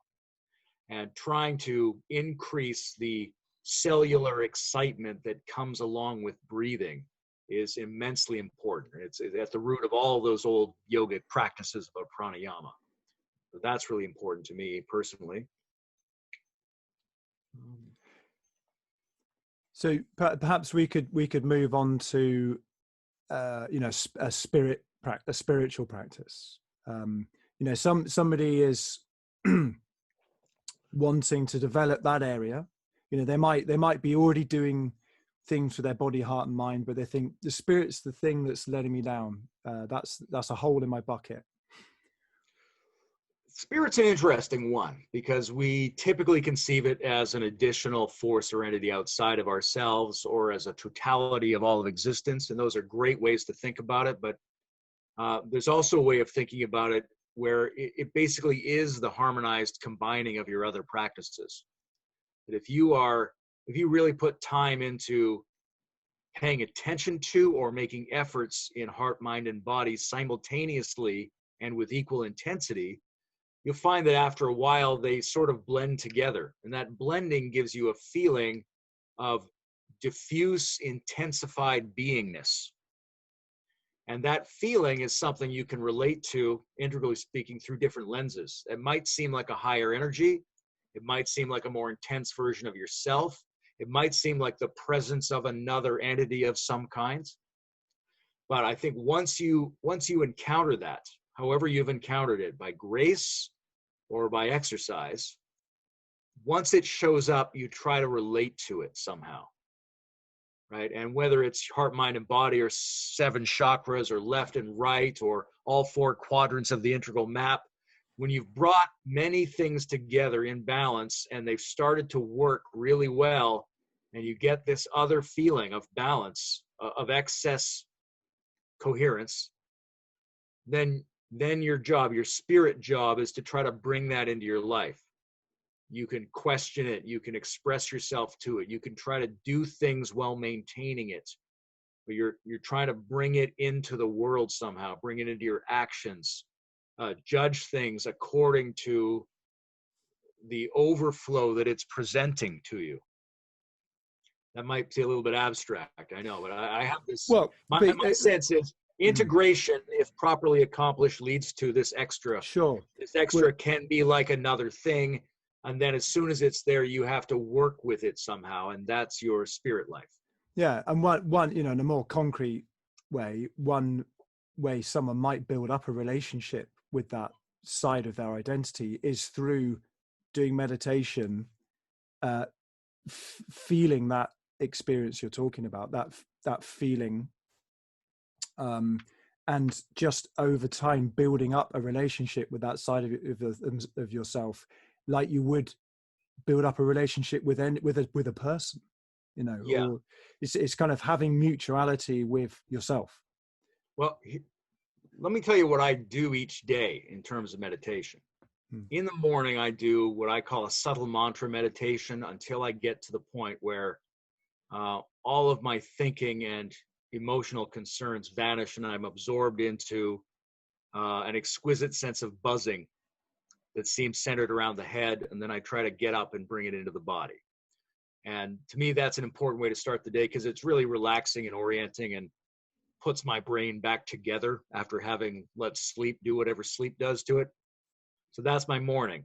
In the afternoon, I do an inquiry practice of some kind. And usually it's either I'm noticing that I'm fixating on the absence of flow in some area of my life and shifting at every moment of noticing to the fact that I do know what flow looks like in that part of my life. So there's a detection, a recognition, and a release wherever my attention goes. And as you continually release areas, it starts to build up into more and more exalted states. The other one I do in the afternoon is I observe the perversity of my attempt to create myself as a contracted, separative entity, right? So I just sit there and I'm like, well, how did I get this feeling of I'm an isolated being from other people or the universe? It's a very foolish feeling, but it's almost like I'm rewarding myself for getting it. I'm actively exploiting every area of life to get this feeling of being separate. And maybe, you know, if you're having a relationship spat or something like that, then it's very obvious you feel very cut off. But it turns out even in your good moments, you're sitting there in the meditation and you're feeling just the overwhelming harmony of being. And then you're aware that you are also the watcher. Then you're like, what's the deal with that? I'm using the best possible experience to still separate myself a little bit. I must be an idiot. Right? So observing my active manipulation to create separateness frees me from that process through the recognition of it, which is a little bit like an Adi-Da kind of practice. It also makes me think of voice dialogue, which is a psychotherapeutic technique where you split your personality up into lots of sub-personalities, and you inhabit those different sub-personalities and speak from the first person from those perspectives. But you have a cluster of primary selves, which are your default. You know, you might have 3 sub-personalities which rule your life. And so what you're describing there is this like a primary self that feels this separation and will transform anything that comes into life into that feeling of separation. And if you don't know that about that you're doing that, there's no way out of it, you know. Yeah, and when you only see it in one area, you feel trapped in that area because it's valid. The thing about this manipulation mechanism is that it operates on valid things. You go, because this is a valid sensation, therefore I get to separate myself. Because I'm having a valid emotion about that, therefore I get to separate myself. Right? So it's dealing with valid parts of the world and exploiting them in this very perverse way. And if you just look at one way, like if you're caught in a situation where you feel very cut off or compressed, you're looking at the validity of that situation and go, well, the validity obviously justifies how I'm feeling. But as you start to see it across many different dimensions of your life, right? If you sit there for a half an hour and wherever your attention goes, you find that you're doing the same thing, you get progressively disidentified with the particular valid justification and more aware of just the repetitive stupidity of the gesture that you're making in yourself. Then the other thing I do daily is I treat perception as a kind of food. And this is very important to me. And it's my on and off throughout the day work, which is, I think, higher parts of myself, so to speak, feed on impressions if they are assimilated correctly. So that I'm always noting, oh, there's just all the perceptions I see inside myself and outside myself. And that's like food that I taste but don't really eat. And I have to pick one on purpose. I have to see its peculiarity. I have to let it impress me. I have to try to bring something out of my subtle or subconscious self that relates to it in a way that exceeds my immediate rational comprehension, and then try to figure out how they work together. I have to feel it emotionally. I have to feel it in my sensations. So I take this time whenever I have the chance to consciously assimilate perceptions. And the immediate effect of that in most cases is a general diffuse sense of intensified beingness. Okay. Could you like give a specific, like, you know, a concrete example of that? Okay. So the other day I'm working on the deck and this little bird comes and lands in a tree in front of me. And I'm taking a little break because I've been, trying to make sure I don't exhaust myself on this project. And the bird, it catches my attention. It stands out from my other perceptions. It's impressing me a little bit. I have an impression of it, so to speak. And I think, okay, it's giving me a feeling. I can't quite tell what the feeling is. I check my body, I check my emotions. I don't have an immediate idea about what it is. It just feels to me there's a little something more about this bird. And so now I'm excited because I'm expecting to work with this sense of something moreness. And so I start to think about this bird. I don't know if you know Genlin's focusing practice. No. But Genlin was a psychotherapist, and he had this thing where you would take your felt sense of a problem and you would experimentally think of words that went with it, and you would try to weigh them out. And if they didn't weigh out perfectly, you just try another one until they kind of clicked together. And then that was the correct articulation of your feeling for that moment. So it's something like that. I'll come up with, this bird makes me think of or feel, just some random thing, because I don't want it to be locked into my waking conscious rationality. I'm looking for a more nonlinear response. So I think this bird makes me think of taffy. And I'm like, no, that doesn't feel right. This bird makes me think of, I don't know, longshoreman. I'm like, no, that's not really right. So I'm randomly going through things, asking other parts of myself to contribute. And then I thought, what this bird makes me think of that totally surprises me is the way that Russian spy women were presented in 1980s James Bond movies, particularly the Roger Moore films. And then I'm like, that's really weird because it feels I have no justification, which is what I'm looking for. I'm looking for no conscious justification. There's a click between these two pieces of information from different parts of myself, and I don't know why they click. So now I'm going to try to puzzle out why it works. And I'm already experiencing the kind of electrical current of having these two poles touch each other. So then I try to think out, what is there about this bird that makes me think that? And I spend a little time, and I get to a place where I can kind of articulate something that is in common between the bird and Russian spies from Roger Moore films. Right? And so it's a bit absurd in a way to do this practice. But at the end of the practice, boy, my whole body is buzzing, my whole body and heart and mind in a way that goes far beyond my normal somatic buzzing. Cool. That sounds a lot of fun. So I think we've kind of touched on the mind thing. You could sum that up in a nutshell of just read stuff you find difficult. That's a big part of it. I think that's an excellent practice. Another excellent practice is, for me, make diagrams. When you have an idea, try to get more clear about it. Try to tell people or try to draw it out. I do that all the time. If I come back to an impression, it's like I have almost a notion. I'm watching the news and I'm like, oh, I have a criticism of the news, say. And then I realize I've had that criticism before and I haven't quite articulated it. And I get out, it's a piece of paper, and I try to do a schematic diagram of what I'm thinking.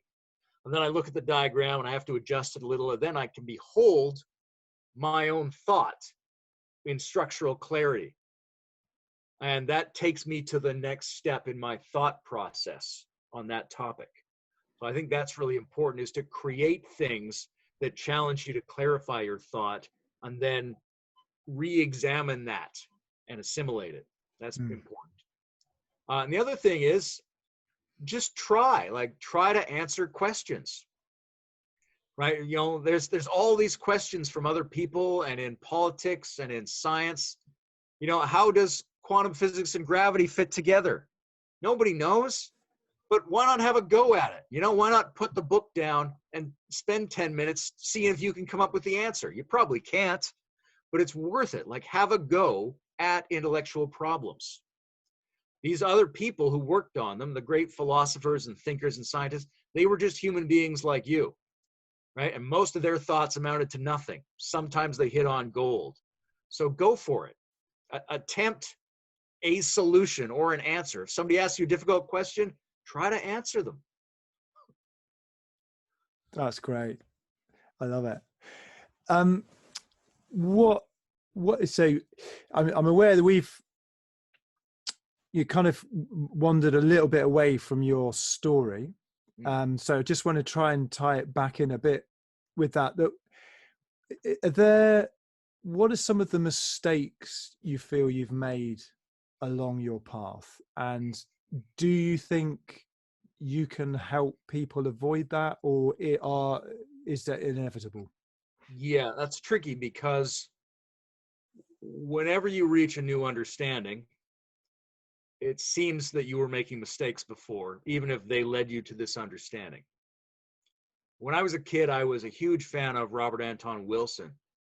And I got to meet him just before he died. And the thing that he said to me that really stood out was, the only way you know you're smarter is that you're constantly noticing how stupid you've been up until now.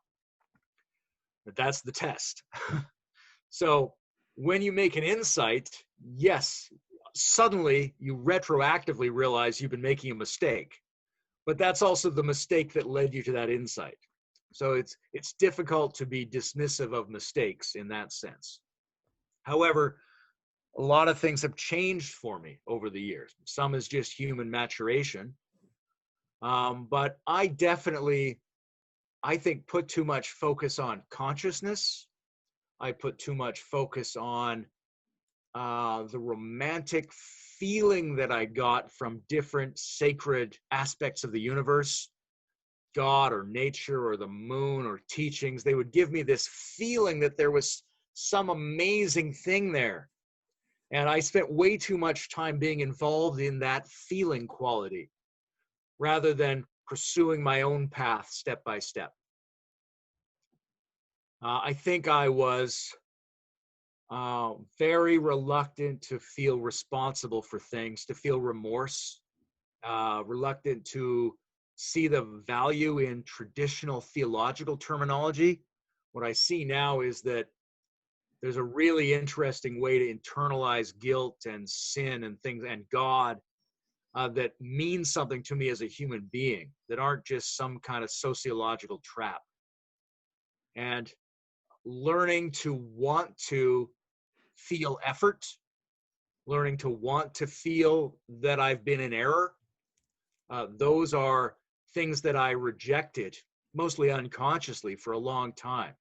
And I think that's been one of the more beautiful shifts in my practice, is learning to voluntarily want to feel that I've been in error. Yeah, that's key. And that links back to what we were saying about being a good student, is, almost kind of embracing the errors and not trying to be too tidy. But I think there are some stories of, I'm thinking of that one thing that does keep cropping up again is going to certain teachers or purveyors of a particular path and really becoming giving too much of yourself over to these other people. I mean, you strike me as a very autonomous person. I mean, and have you ever almost got sucked in to a particular school or? Yeah, I don't know about sucked in. I mean, I've been more involved with some schools and teachers than others. But I've always been very, I mean, my error in a way was almost the other way, that I was too individual, too autonomous, and I had to spend a lot of time on purpose trying to join things, trying to conform. Now, the result is, it turned out, if you do that on purpose, you always end up being more individual out the other side, right? You can't say, I'm too individual, I'm going to purposefully decide to do the experiment of joining a group.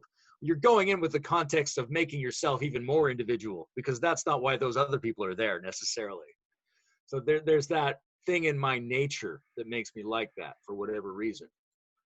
But I'm a big fan of Swami Rudrananda, Rudy, and he was very focused on teaching students to think about why they're there. What do you want from this? Don't adapt yourself to what you think the context of the teaching is. You're not there to totally affirm another human being or to totally accept their worldview.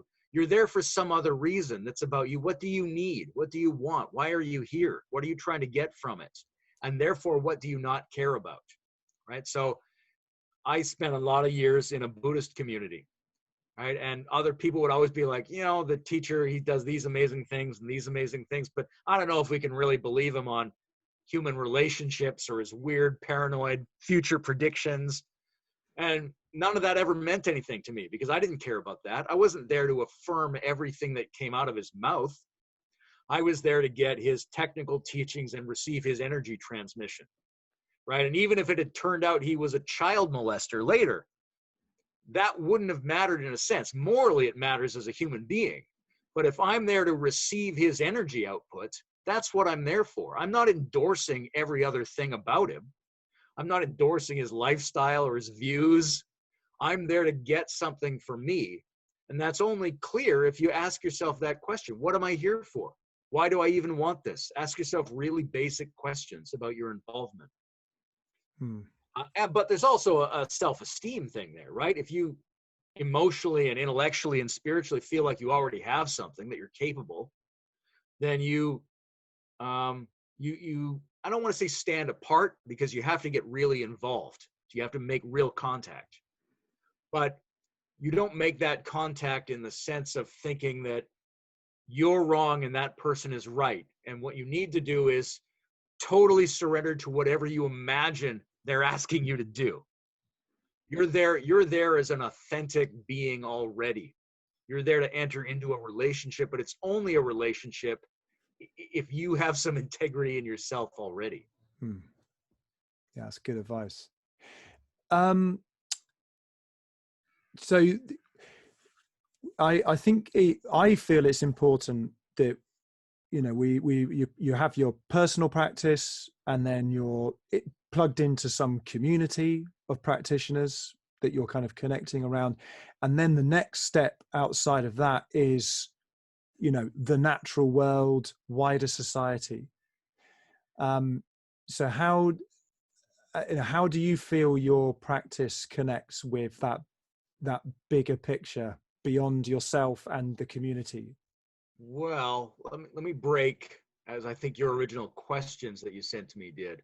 I'd break society and nature into two areas just for convenience. Yeah. Nature is a huge part of my practice. I think of myself often more in shamanic rather than yogic terms. Touching the elements, being immersed in the elements, being completely in water, being completely in a forest, touching the things, nibbling the trees, smelling everything, getting a full sensory and largely subconscious input from what the ecosystem around you is doing. It's part of what I was saying earlier about the need for human systems inside and out to adapt to ecological patterns. I think that's a big part of where we are in history right now. So for me personally, seeing what the crow is up to and nibbling the grass and touching the tree bark and watching the sun come up and breathing the air in different places. These are hugely important, I think, for physical health, but also for being spiritually keyed into the spiritual dimension of the biosphere, which is of huge historical importance. As well as little, the ritual elements of that. Nature always seems to invite you to exploration and improvised ritual, which is where the shamanic traditions originated.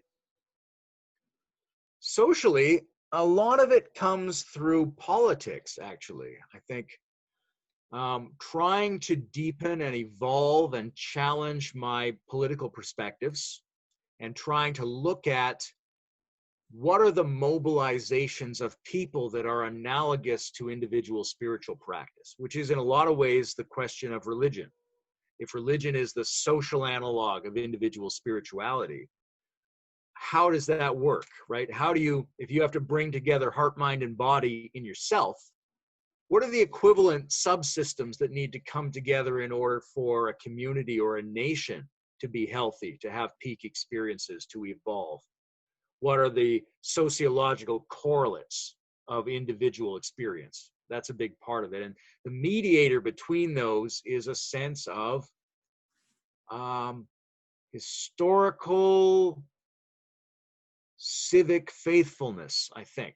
And that doesn't mean, standard mythological patriotism or agreeing with everything your society is doing. It means that when you go into the streets, you feel that you are inheriting a goodness, that there's a goodness in your civilization, that there's a goodness in human history, that there's a goodness in the rituals through which people interact with you. When someone catches your eye and you just give them a nod and they give you a nod back for no reason and then you go on your way, that's a sacred thing, that there's a transcendental quality to the civic experience that teaches us where our politics need to go, but also how we need to behave with each other in general. And that's the interpersonal analog of personal spiritual practice.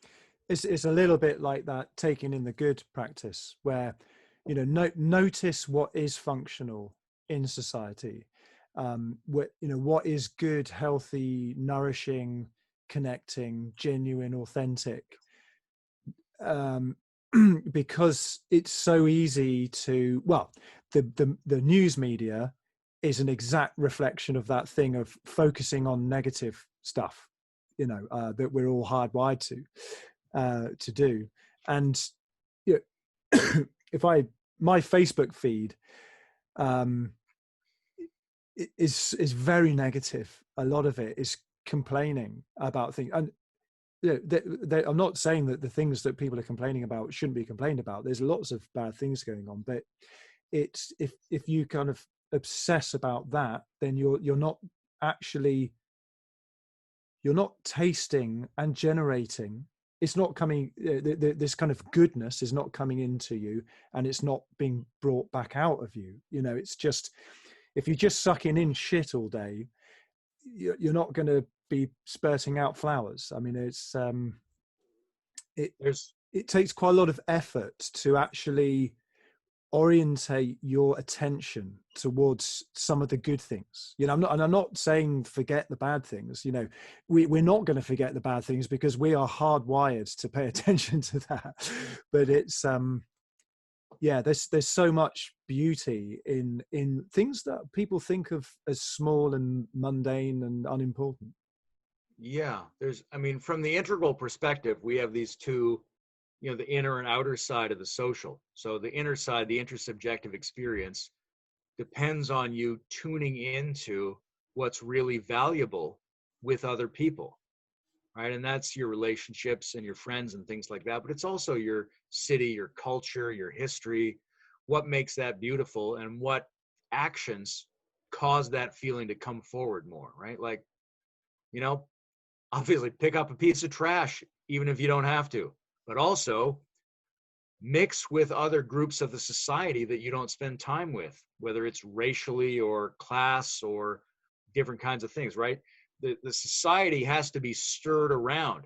if people can sequester themselves into different self-similar groups, it's like the electrical conductivity of the fluid fails. It's got to be stirred up, right? And the times where we look back and our society really did well, like we kind of have this nostalgic idea about how we did during the war, right? One of the things we did during the war that made us so great was everybody got involved and had to deal with types of people in the society that they normally would not have lunch with. And that stirring up helps create a civic spirituality, a religiousness that is the analog of what happens when we mix and stir up our individual sub-functions, heart, mind, and body, for example. So that's the huge thing on the intersubjective front. But on the behavioral systems front, we have to figure out how to run a system in a way that benefits health and balanced, multidimensional, qualitatively good spiritual lives, right? So that becomes a standard. You know, it doesn't matter what you think about healthcare in a sense, right? You should be thinking what kind of healthcare allows the most people to do the most balanced, multidimensional spiritual practice, right? Should we have this or that economic program? Well, does it help people flourish in a multidimensional, full spectrum way? Or does it skew the system and, you know, put too much pressure on them or not enough pressure on them, or take the resources that they need in order to have a stable spiritual life and pass it off to an international banking cabal or something like that, right? So this kind of life of balanced practice can become a standard by which we judge our approaches to social systems. Mm. Yeah, it's good. It makes me think of the, well, it's kind of a fractal perspective, isn't it? You know, of these macro systems, they seem so complicated, and compared to like an individual's life, but they are a kind of fractal reflection of us as people.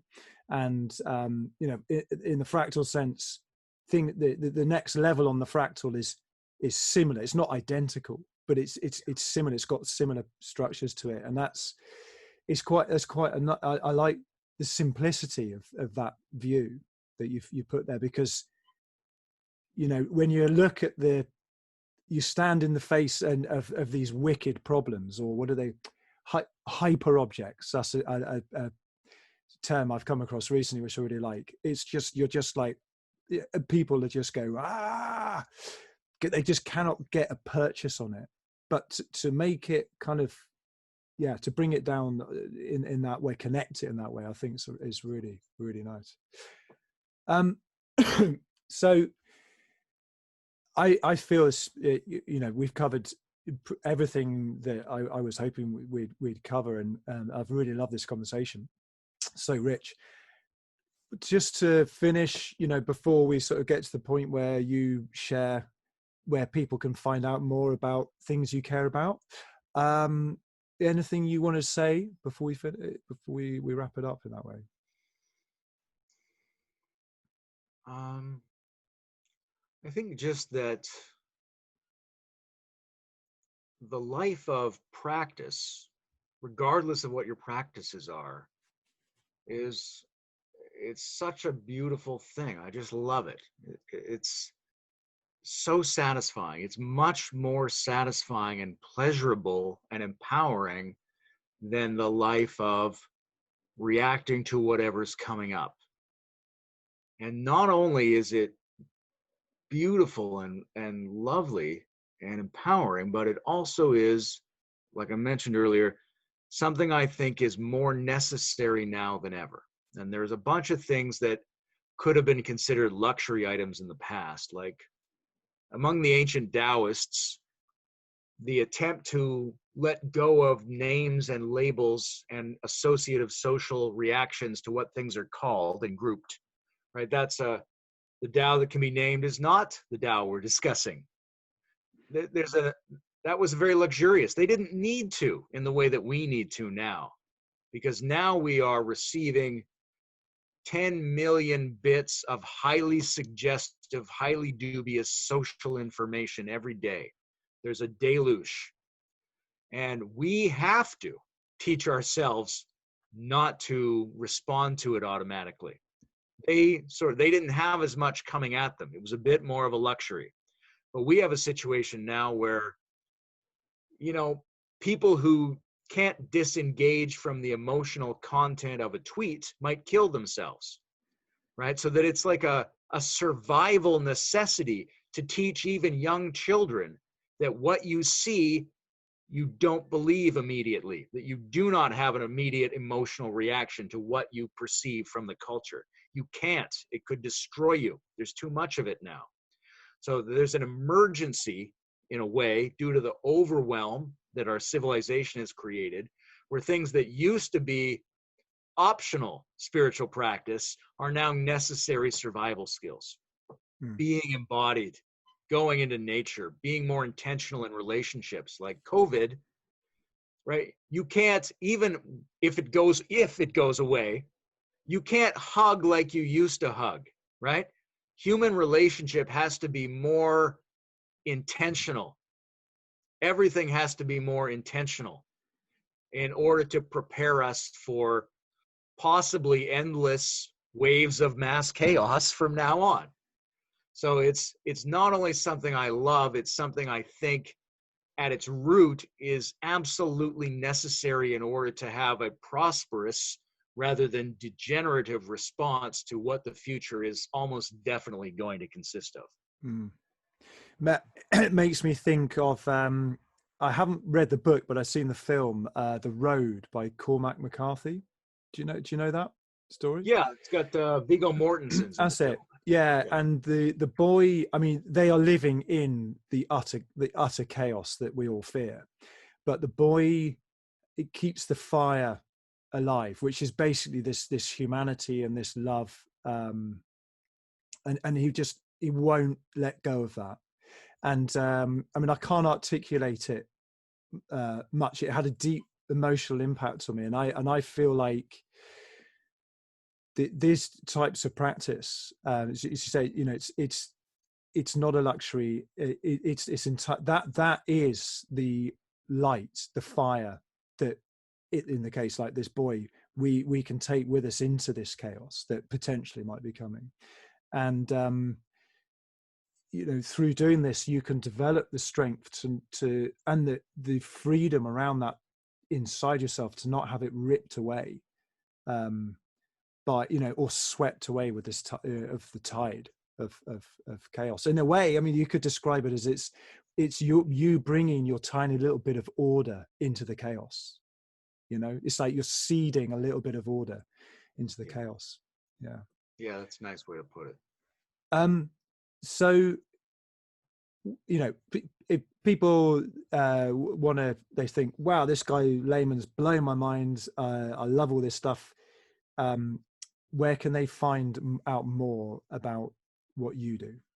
This is the hardest question you've asked me, because I have a very complicated relationship to information transmission. I used to write full books under various names, and then I moved to like extended articles and talks. But progressively, I've come to feel like I need to let that stuff all go and not even track it, not put it all in one place, just scatter it around, and people find it, they find it. Very often I'm engaged in community discussion on Integral forums. And lately I've been doing a lot of these Integral stage videos with my friend Bruce Alderman. Did a series on spiritual transmission, doing a series on podcasters who are coming from a higher perspective. I participated in a lot of these videos. So if you look up Integral stage on YouTube or Facebook, you'll find a lot of me. But it's just I'm scattering it everywhere as much as I can and trying to let it all go. And the best thing you can do is find me somewhere and communicate with me, because maybe I'll disagree with everything I've done until now. Yeah. Yeah, that's cool. Thank you so much for coming on and doing this. I really appreciate you sharing your story. And there's an enormous amount of wisdom. You're obviously one of the most intelligent people I've met. And there's this it goes. a lot of really intelligent people have this very good memory. And it's interesting, you do comedy too, don't you? Hmm. A lot of the people I know who do stand-up have got incredible memories too, which is it's an interesting link that you know, the comedy, intelligence, and memory seem to. Yeah, well, to track patterns at a higher level, you have to be able to keep track of them. So you have to have a good memory. But there's also something about comedy that's close to philosophy, Hmm. which is you have to have a really good memory, and you also have to be able to critique something about the way we think that's in plain sight that we take for granted, and Yeah. undermine it somehow and move forward. Hmm. I've only just become properly acquainted with Bill Hicks. I mean, I knew about him my whole life, but I never really listened to him. But now I have Netflix. I've been watching Bill Hicks, and you know, he is amazing. And I I can't believe how young he was when he died. I think he was 33. You know, that is a wise person in a very young body. And you know, Well, he's a real philosopher, isn't he? You know. Bill Hicks, it seems to me, is one of the easiest philosophical comedians for the British to appreciate. Yeah. You know what? I never hear an American tell me how much they like Bill Hicks, but I've heard many English people tell me. Well, I watched the Bill Hicks story on Netflix, and he struggled for years and years and years in America, just doing these shitty little clubs.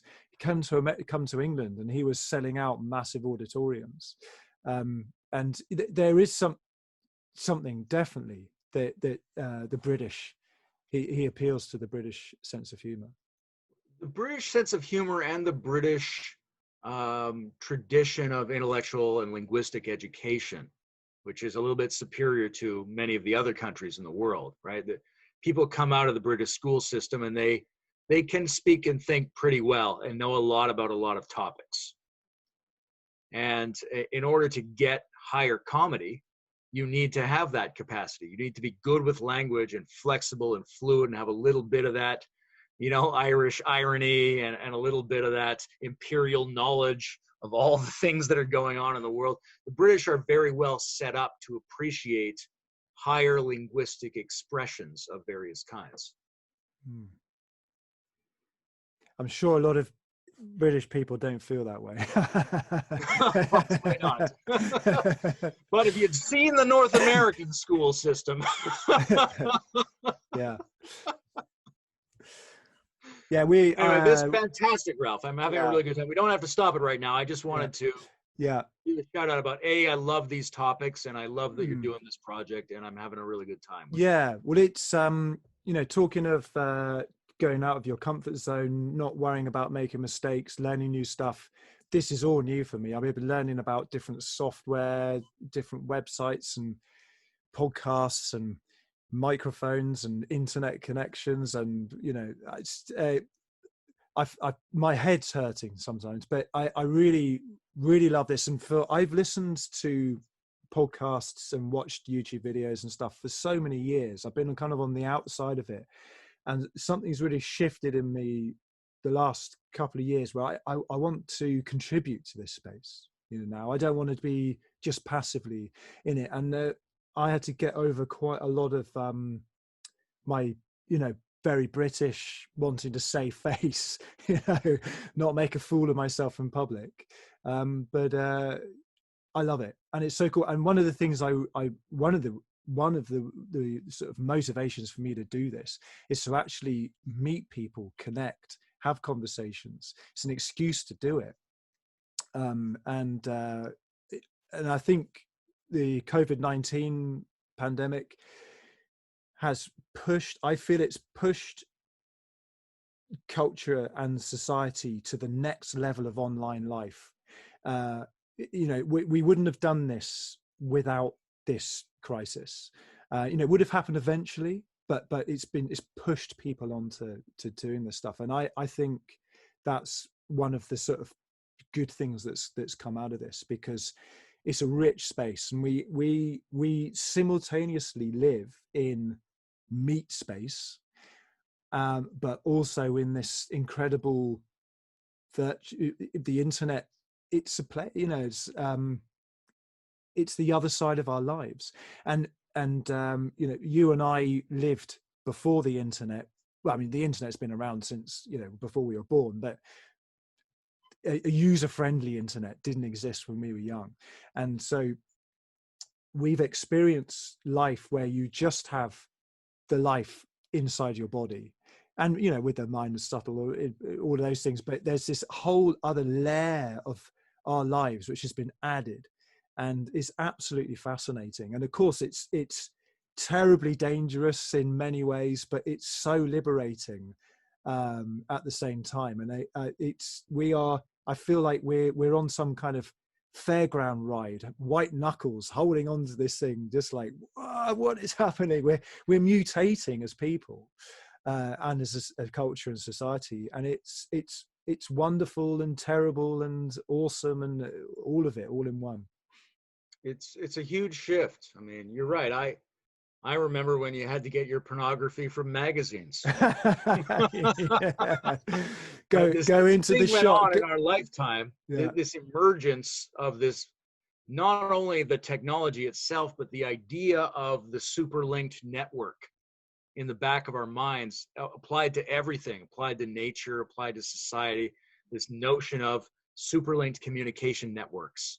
I think that's sets the context for everything that comes next.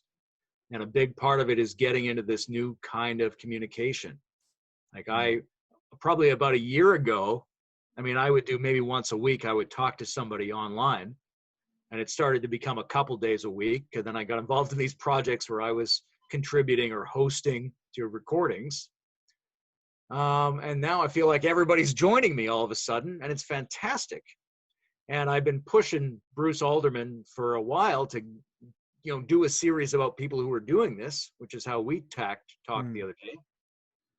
Because there's something about the medium itself, and about the people who've adapted to the medium, and about the potential we see in it, despite all of its dangers, that's not only beautiful, but charts the way forward. That I personally realized I've been spending too much time talking to authors, too much time talking to public speakers and people with more old-fashioned, elaborate notions. And I don't think that's where the action is. I respect their work immensely, but the future of spirituality and humanism and transcendental practice, it's going to be in these more immediate, more natural, more amateurish, in a way, mutualized communication spaces everywhere on the planet. This is the new Sangha in a way. Coming out of the ivory tower, so to speak. Yeah. Or the cloisters, the monastery. You know, it's we live in the monastery now, and I do feel a civic duty and responsibility to be part of the commons. Part of me feels, for a lot of my life, I wanted to be a hermit living in a cave in Tibet in the 8th century. You know, I didn't want anything to do with this modern life and global culture and society. But things have really, really changed for me, and I think, you know, there is still a place for those kind of recluse people to go into the depths of wherever they're going to bring out whatever jewels they're going to bring. But for they are a rare type of person, really. And I think most other people, particularly spiritual practitioners, I really like Terry Patton. His work is kind of going beyond this kind of navel gazing, and actually connecting with the world in all the ways you don't want to, you know, politically. Like, I hated politics for so much of my life, you know, and I've just feel I've got to be involved in it now somehow. and stuff like that. So I think it's really key. And I think, as you say, in this new medium that's arising now is getting people, that it's bringing it into people's homes, onto their phones, into their hands. It's becoming part of people, and it's pulling them out of themselves in a way, even though at the same time people are probably spending more time at home sitting on their couch looking at their phones. So yeah, so we live in the age of paradox. It's overwhelming, but it's incredibly full of potential. And I mean, we're just starting to learn the skills that we need in order to adapt to it, right? Like, and when we've learned those skills, there'll be a whole new set of skills we need to yes, exactly. Now that's another topic entirely. I mentioned it a little bit. The waves of ambiguity and overwhelm, I think, are going to come faster and faster. Yeah. It's not like there was an odd situation this year and we're going to get back to normal. Odd situations at a mass level have been coming more often. And because there's so much more interconnection and instability and communication, we're going to see more of them at that level more often.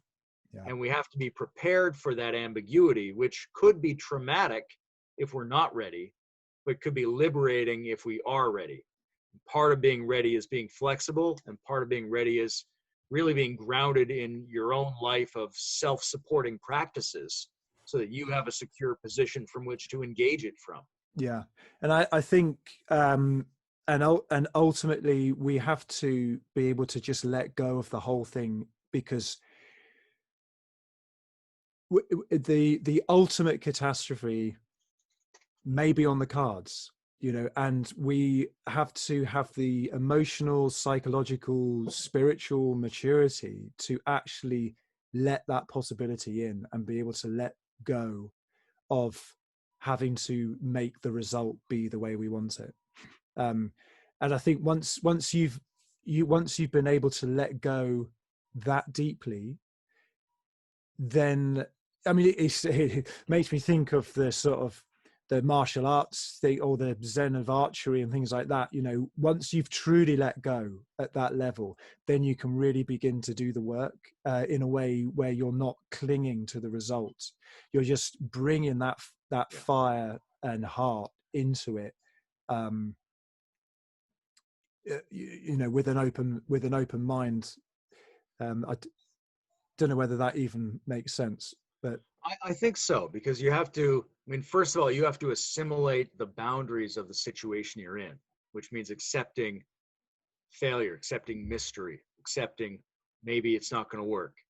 But that's what should give you the power to engage in the struggle, right? It's that way. Like, there's a lot of things that, whatever we want to call it, progressive politics, or the need to really upgrade the social and technological and economic systems that we live in. They need to be changed quickly at a big scale. And that's a huge fight. And most of the time, you're going to lose that fight, right? Most elections aren't going to turn out the way you want it. Most efforts are going to fail. But that has to be okay. That has to be the reason to keep fighting. Yeah. Not a reason to feel apathetic and back off. And at the same time, that's another reason for spiritual and religious practice in the broadest sense, is that you need some kind of personal contentment and some kind of extra energy to motivate that. If the whole world needs to change, and we all kind of know the changes, then the problem is we don't have enough motivation or coordination to enact those changes. And motivating energy and coordinating energy is what we're talking about. That's the religious and spiritual life. Yeah. That's where everything comes together into some sort of transcendental apex that moves you. And we can sum that up with the one word, integration, which is what this is all about, and how you and I met and all of that through this one concept of integration. Yeah. Maybe we should leave it there. But that what a wonderful conversation, Layman. Thank you so much, and I look forward to keeping in touch through whatever means, Facebook and YouTube and blah, blah, blah. All of those good ways. And Absolutely. I could yeah. do 6 more hours. Good to talk to you, Ralph. Yeah, this was fantastic. you too. Thank you so much, Layman. Cheers, man.